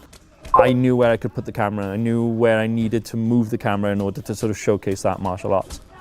Obviously, that doesn't come from nowhere. A large part of that came from just studying, watching the great work done by Pana in Thailand, the great work done by Sammo Hung and Jackie Chan and Yung Woo Ping, and studied the hell out of them. I remember watching Armour of God while I was writing Marantau on the background while I was typing away at the script. It was the fight with Jackie versus the monks. I remember just sitting there typing away and just hearing the punches and the blocks. I started to realize the punches, the timing, the rhythms of it, it's like percussion. So the block, block, block, punch, block, block, block, punch. It had a sort of almost like a musical feel to it. When I went into the choreography room with Iko and the guys then, I would always push for that, I would always strive for that. So we'd be designing fights with a sort of rhythm in mind. And that helped shape the work we've done since. So how did you get from Marantau to the raid? After Marantau, I really wanted to make a different film before I did The Raid. And the storyline for that ended up becoming The Raid 2. And so we spent about a year trying to get that film off the ground, but it was way too ambitious for what we were trying to do as our second film. Required a much bigger budget than we were ever going to get locally. And so we kind of had to put it on the back burner, but I realized that because we had done about 2/3 of the choreography for that film. It was exciting to us because after Maranta, we started taking a slightly different approach in terms of how to shoot action. I'm good friends with Mike Leader, casting director out in Hong Kong, and so he gave me some advice at the end of Maranta because obviously he saw the film and he kind of recognized we were doing a lot of long take steady cam shots in Maranta, that our actors and our fighters were getting burnt out by the end of each take because you're doing long stretches of a shot where there's no respite. He suggested maybe trying to design stuff with a few shorter shots in there because then they can become easier to achieve and easier to execute on set. It builds momentum, and then also you're not allowing the audience to kind of be too far back from the action to the point where they can scrutinize if there's a mishit here or a slight lagging of pace there. That advice was really, really helpful, and we took that going forward with our design for what became the choreography for the Raid 2. And one of the investors had told us, I can't give you the full budget for what the film you want to do now, but if you could think of a different film that you can make for X amount, I can get you that and that'll be your budget and you can go off and make that film. Incentivized by that, we went off and then wrote the Raid 1.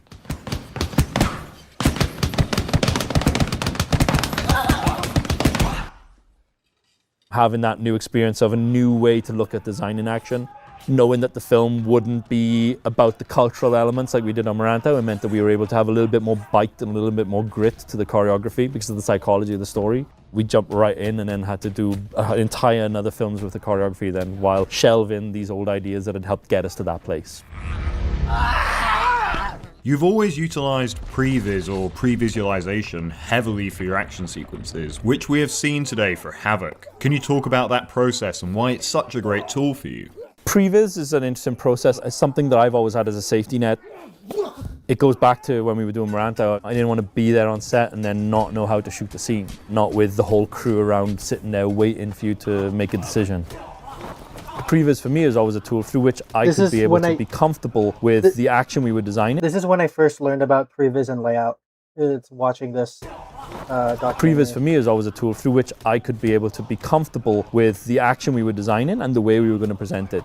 It's a given. It's the most invaluable tool I can have in my arsenal. And just how strictly do you follow it in terms of from the previs to what we as an audience see on screen? It's a little bit of a Bible really in terms of how strictly we follow it.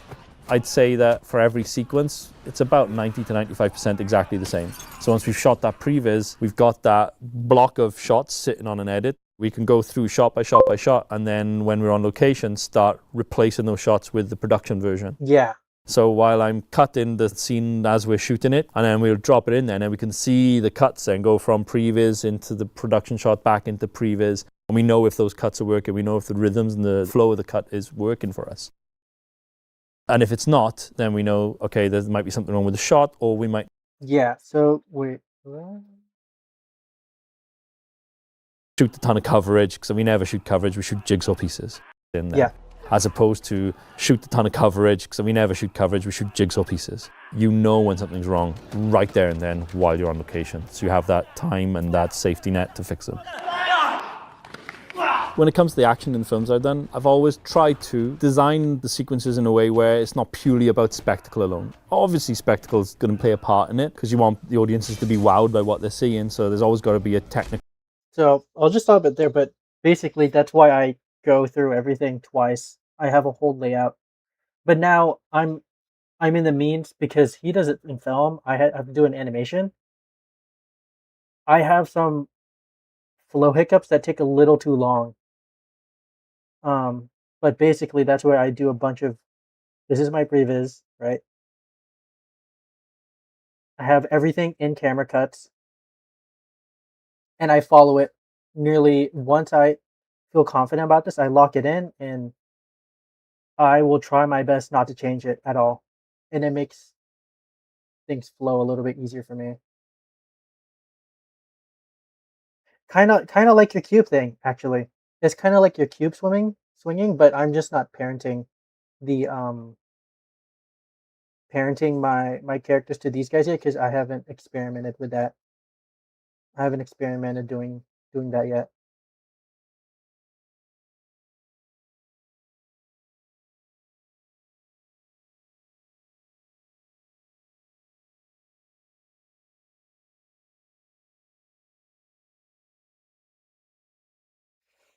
Should I do that? Should I just parent it and then just turn off the parent whenever I don't need it. Maybe to save myself some time.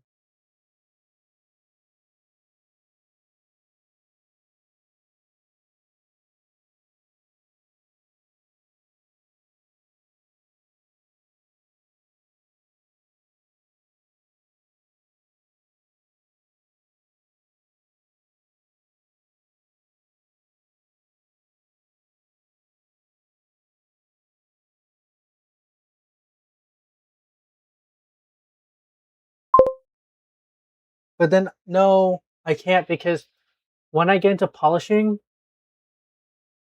this is why I don't do it, because when I try to start polishing, I will start fighting the parented animation. That was why.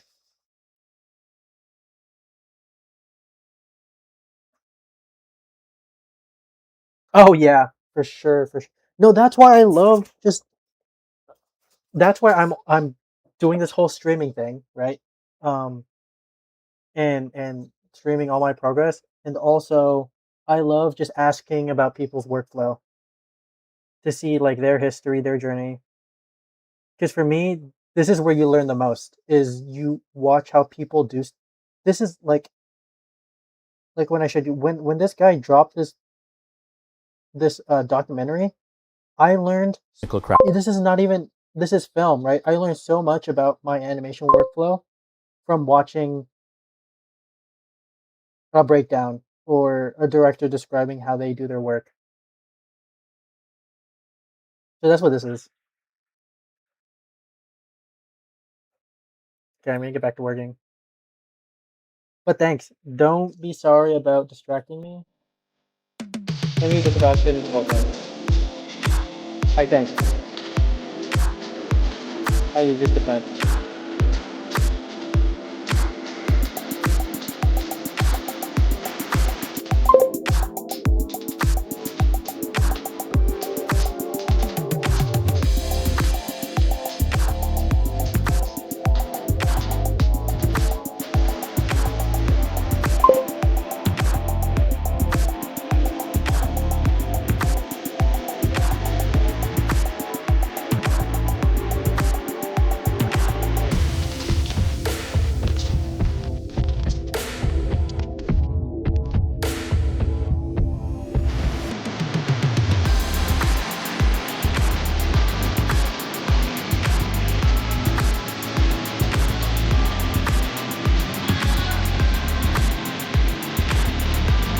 Oh, that oh, that that's copyright. That's copyright music. We'll see. We'll see if um well I don't make any money, so I just hope I don't get striped. I accidentally forgot to mute that. Thanks for letting me know. Yeah, I don't listen to this background music. This chill music. I I I found a way to mute this background music that I'm playing now. I mean,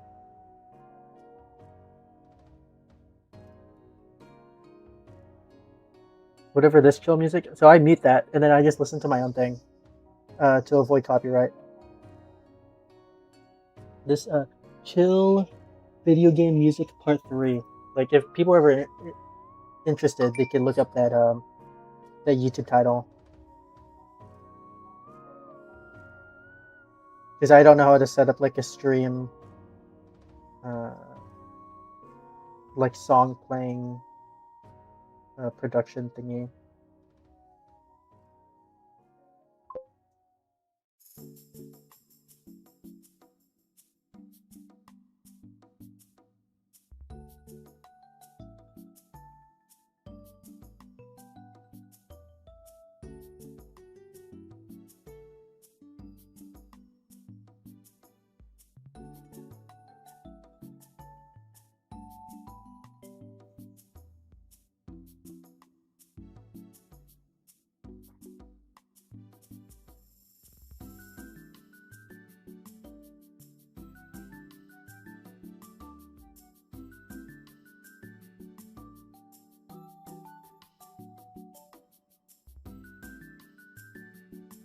I don't know how to set that.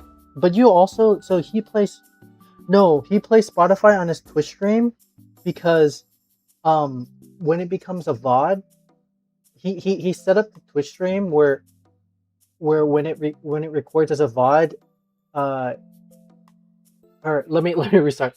He sets up the Twitch stream where that the music playing is on a different recording track than his mic volume, so that when it becomes a VOD, it doesn't record any of the music.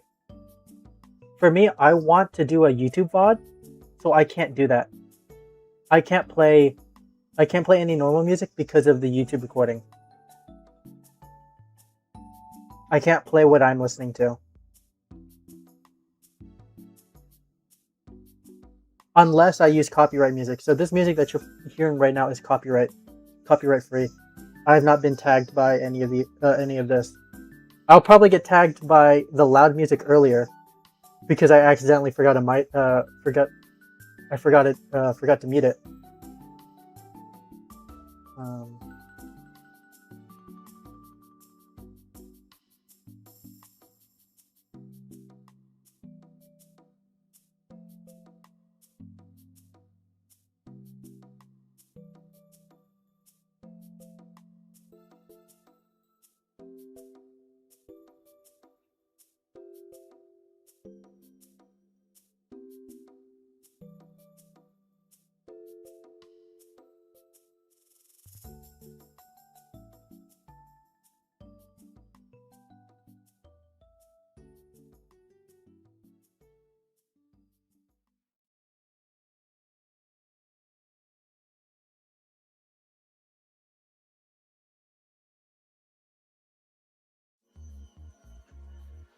Okay, let's get this other ninja finished and then I'll wrap up the stream. So maybe 30 more minutes, and then I'll wrap up.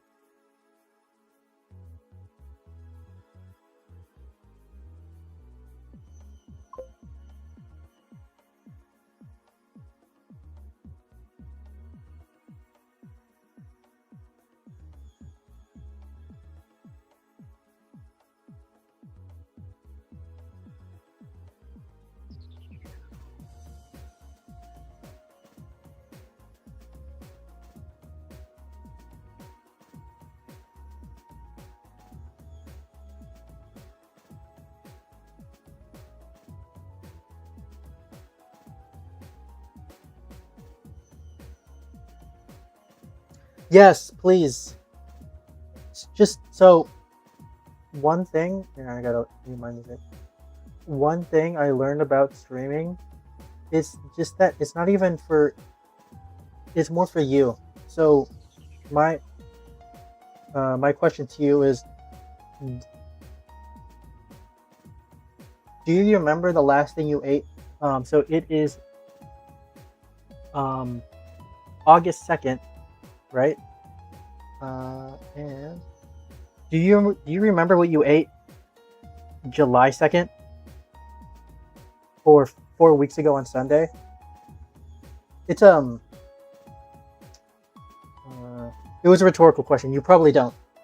So I think that same concept applies for your journey improving as an artist. I noticed that it's hard to keep track when you improve as an animator. Like you could only see it if you do like your first upload and then you see your future upload, but it's hard to track the in between, like the day by day of improving.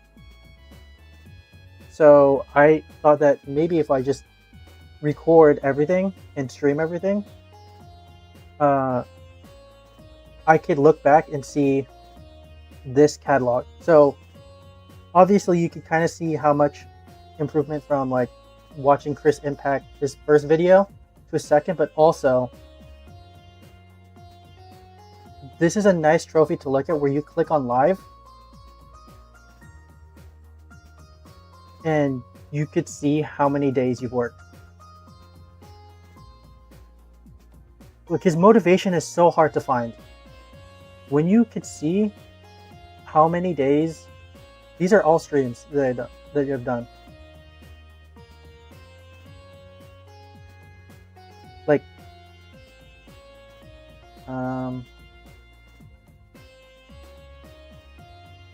how?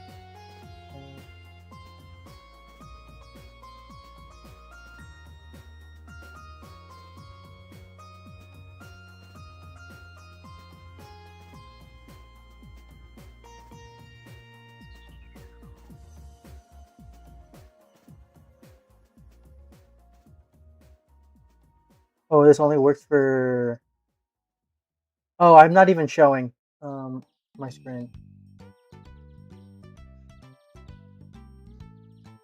Look,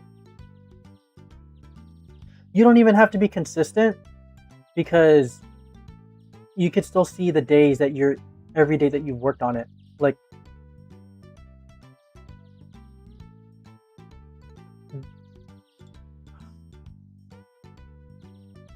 how do I?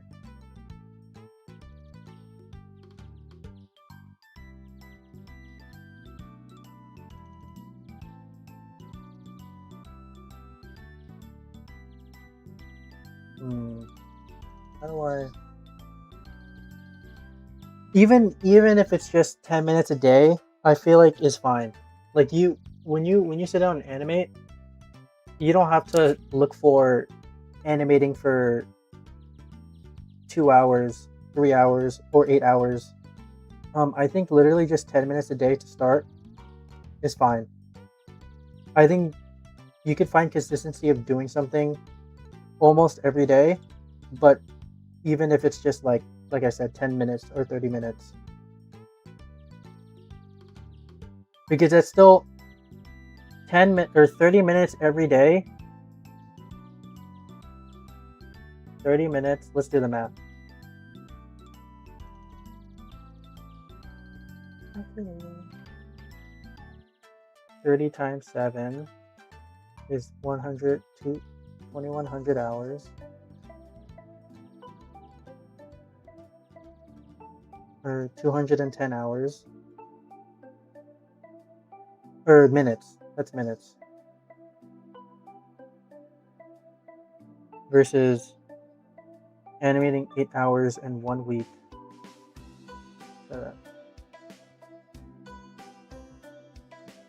Divided by 60.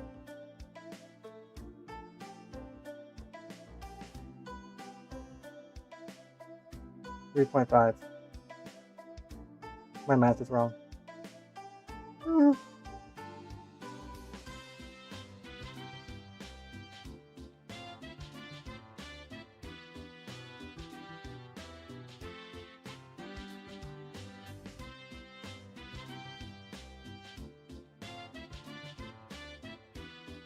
So the idea is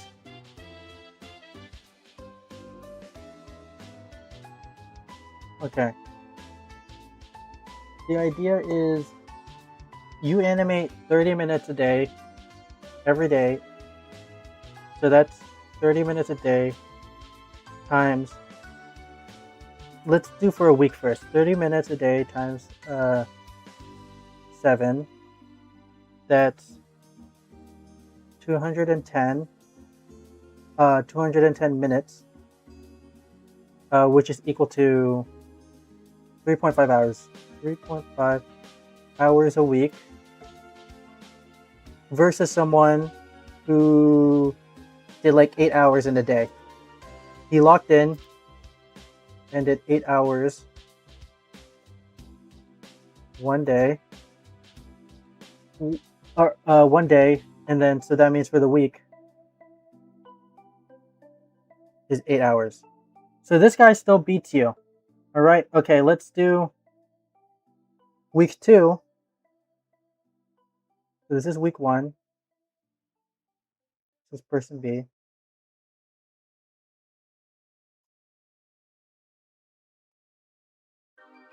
Person A. You know what? I'm describing this so poorly. Let me just pull up this MMA guy. This is where I got it from. MMA.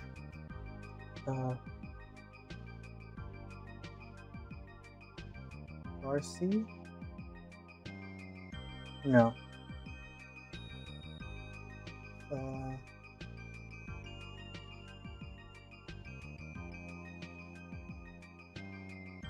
Trainer. What was his name? Okay, fart.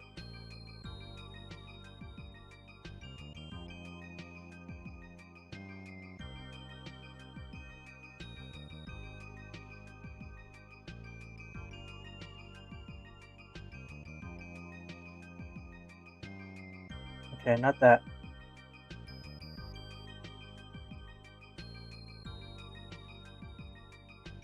Okay, training. Okay, this. Is this it? No, not this. And I have to unmute my desktop. Is when you watch a prime time or a fight, the guy's the part where you're peaking, and then you're gonna go taper off. Where it's Wait, let me mute this and find the right clip.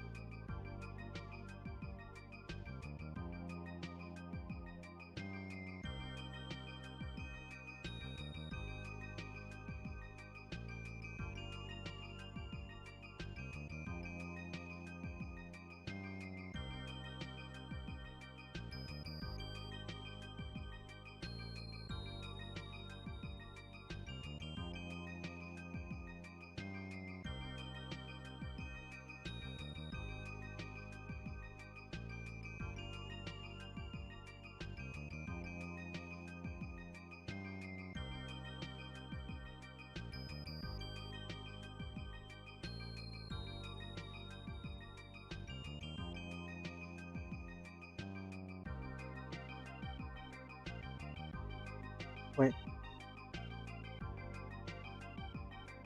Sorry, I really want to find this.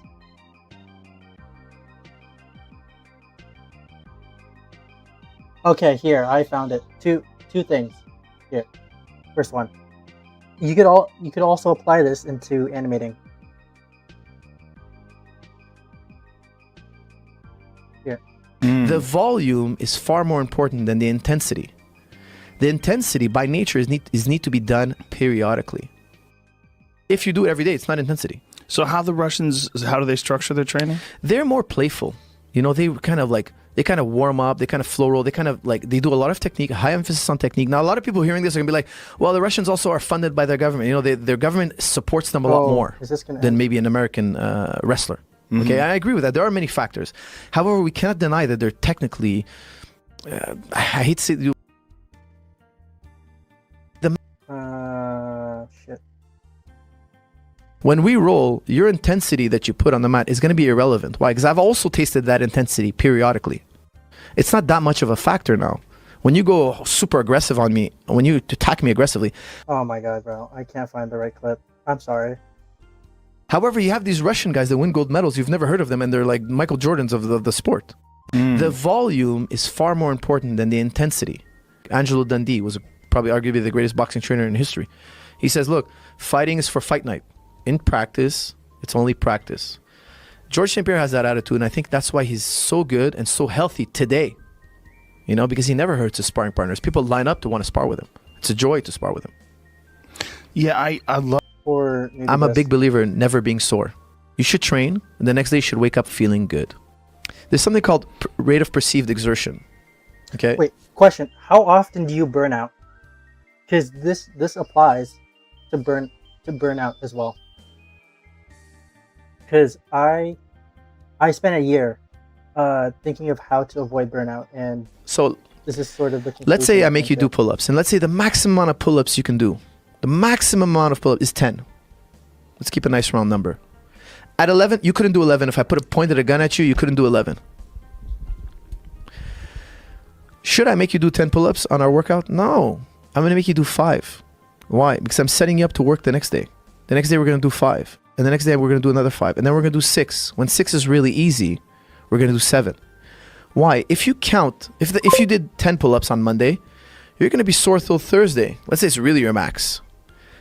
So Thursday, you've only done 10 pull-ups. From Monday to Thursday, you've only done 10 pull-ups. Me, I've been doing 5 pull-ups every day.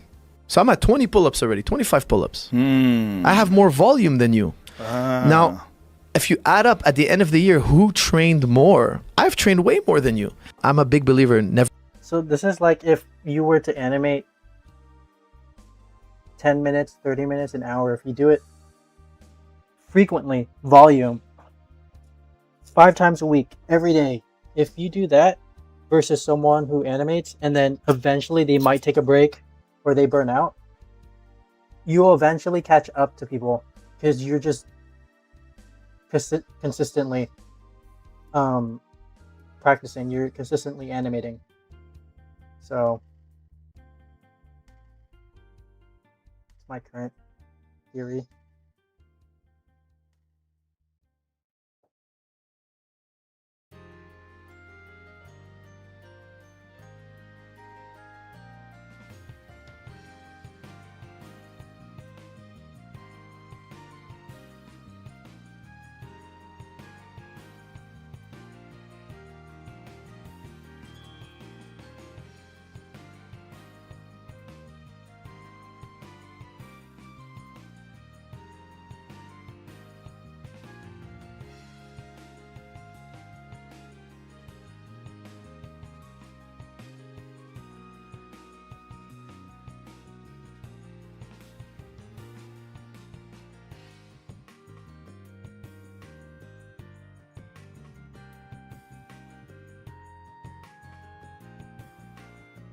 Yeah, I was just asking if you burn out because you said you're not consistent. That's why I thought it was due to burnout, but it's probably other reasons. If you just can, try to animate, even if it's just a little bit. Animate as much as you can, and also record that. And you don't even have to go public. You could just go unlisted when you record your stream. When you stream it, like it's super easy. Just go on YouTube. This is on my personal YouTube account.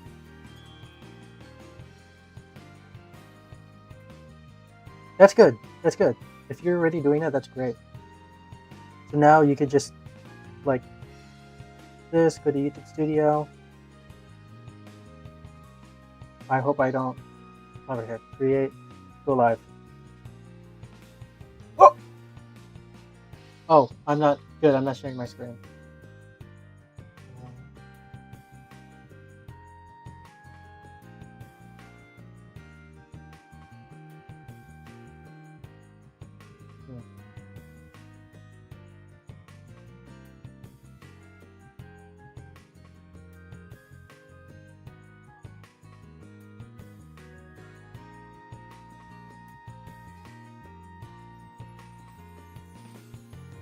Okay, here.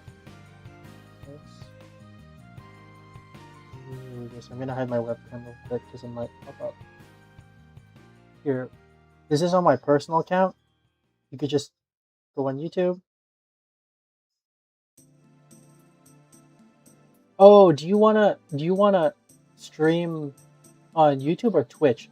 I'd say do YouTube instead because it saves the VOD. Unless you want to learn how to multi-stream. Because you just do YouTube Studio, create, go live,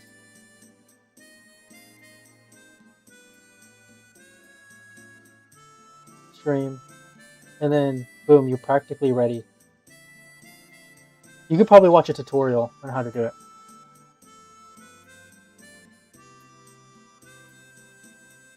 So are you just saying to stream also on YouTube?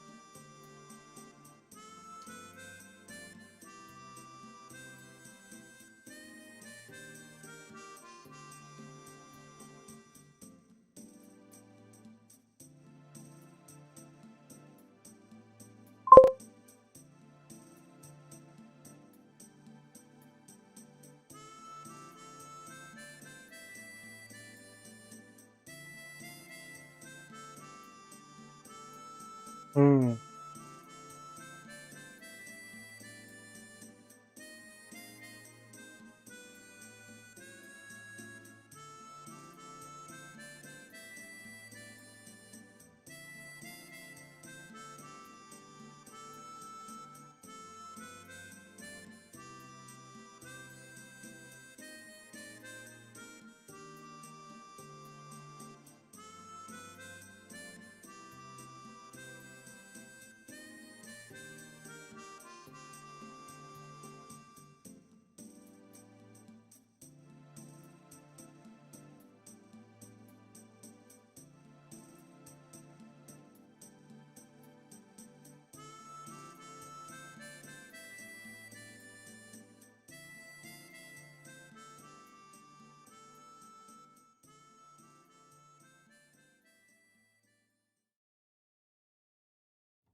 Yes. It's so nice looking at your stuff and seeing how bad it looks. That means you know that you've improved.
You need the views, and you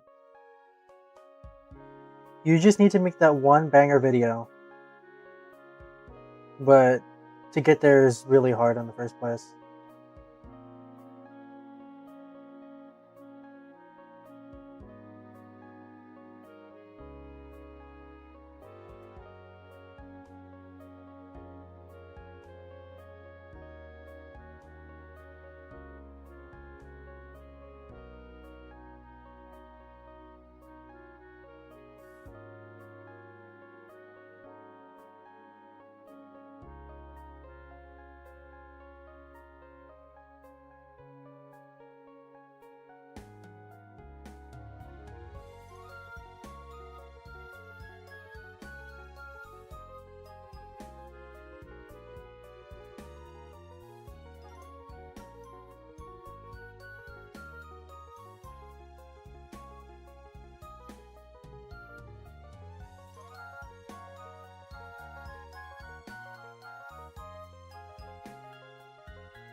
Thank you.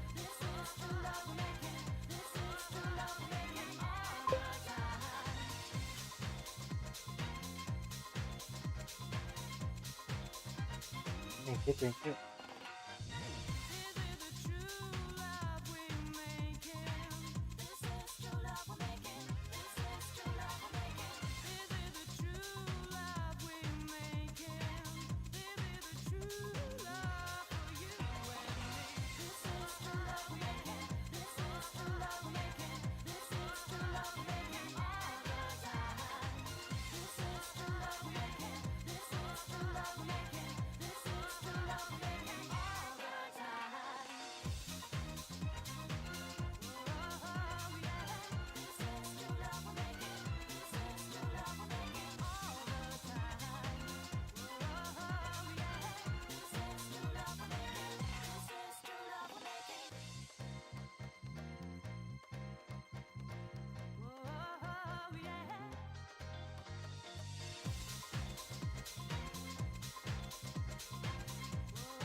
Yeah, there's a lot.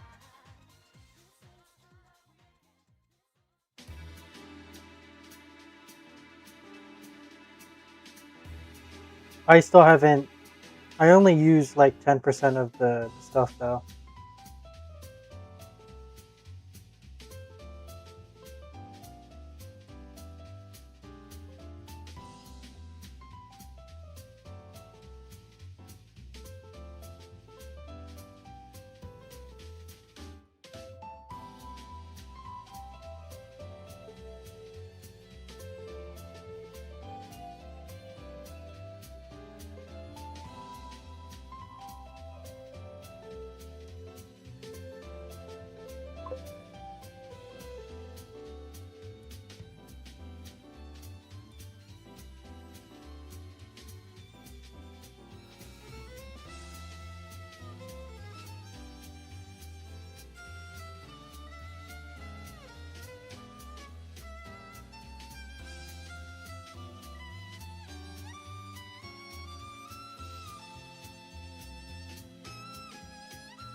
Hello.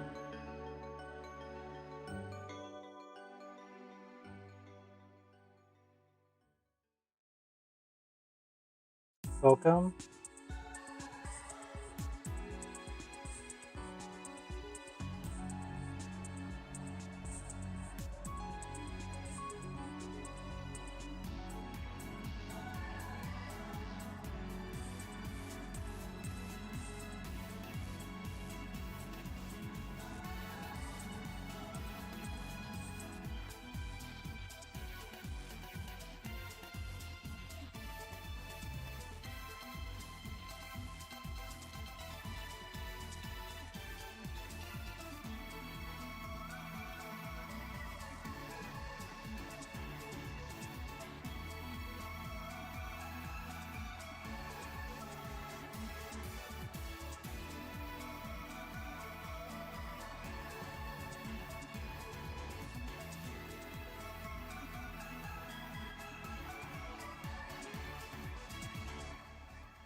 Thank you.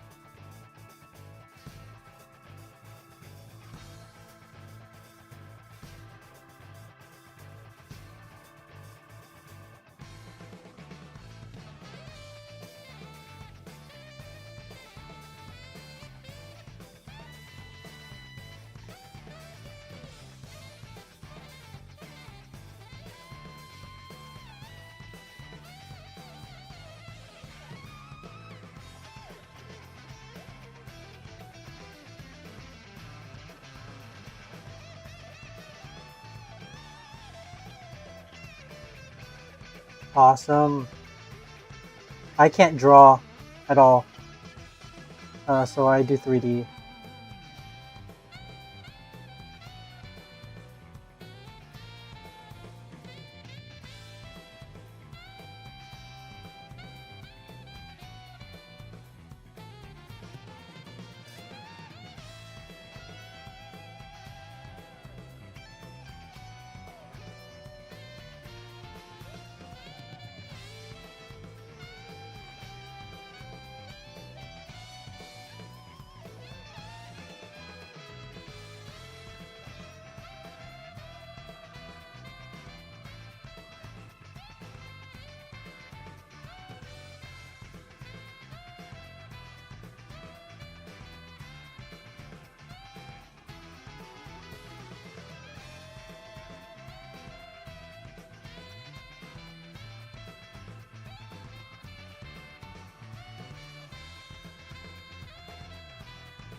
Marvin's still in here. Do I need this close up? I've been thinking about it. I don't know if it works.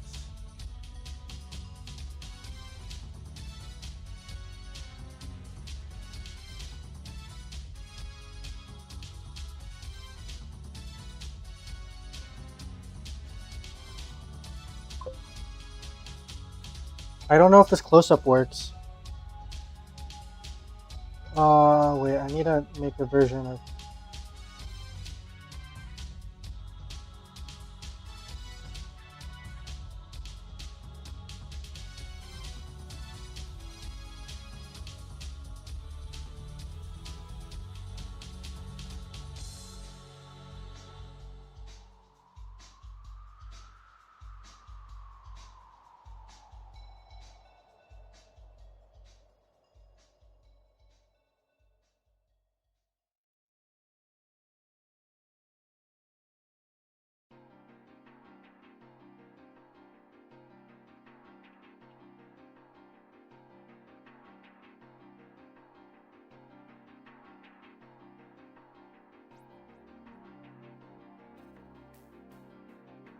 Okay, here. Here's the original.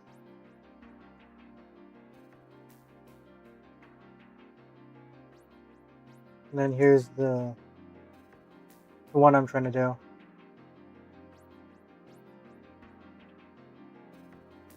I can't tell what's better.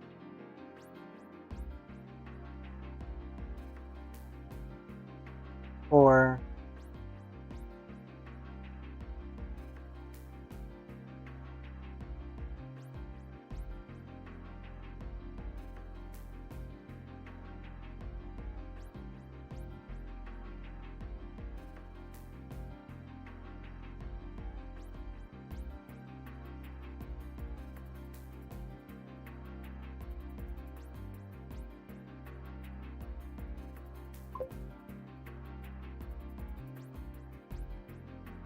The close-up works? Okay, thank you. That's what I was thinking. Because I feel like when you do this, you can't really see... You have to watch it on second watch to see that this guy gets hit by the sword that I set up earlier.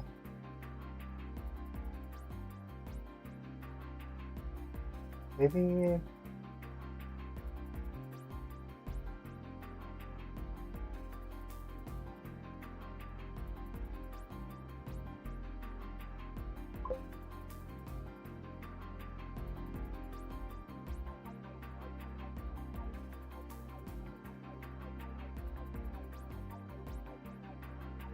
Let's do like...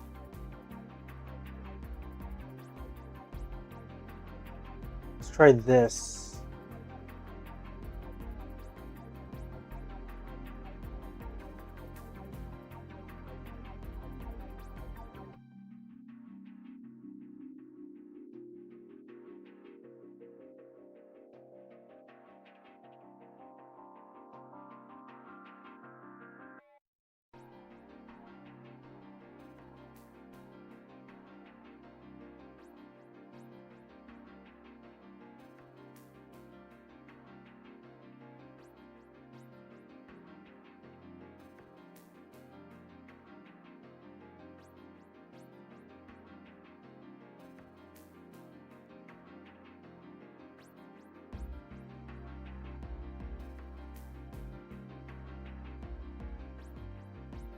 Sorry, I'm just gonna keep watching this.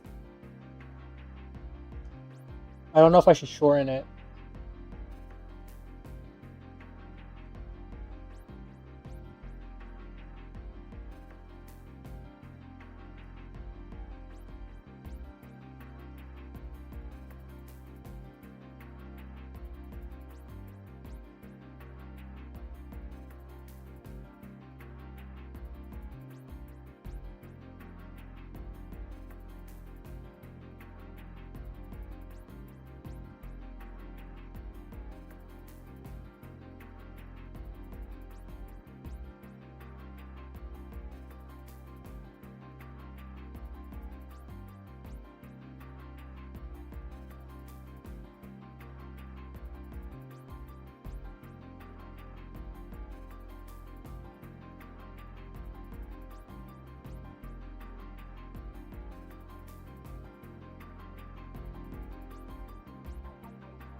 Okay.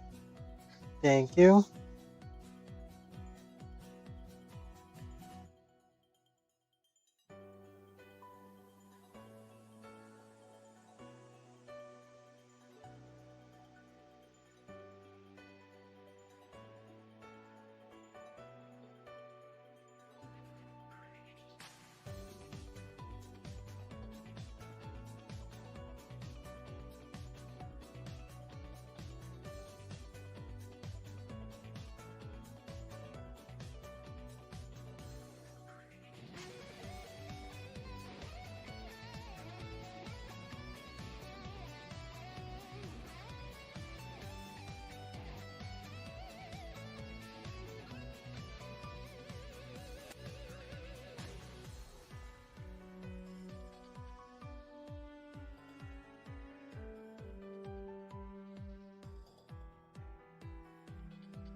Okay, I'll roll with it.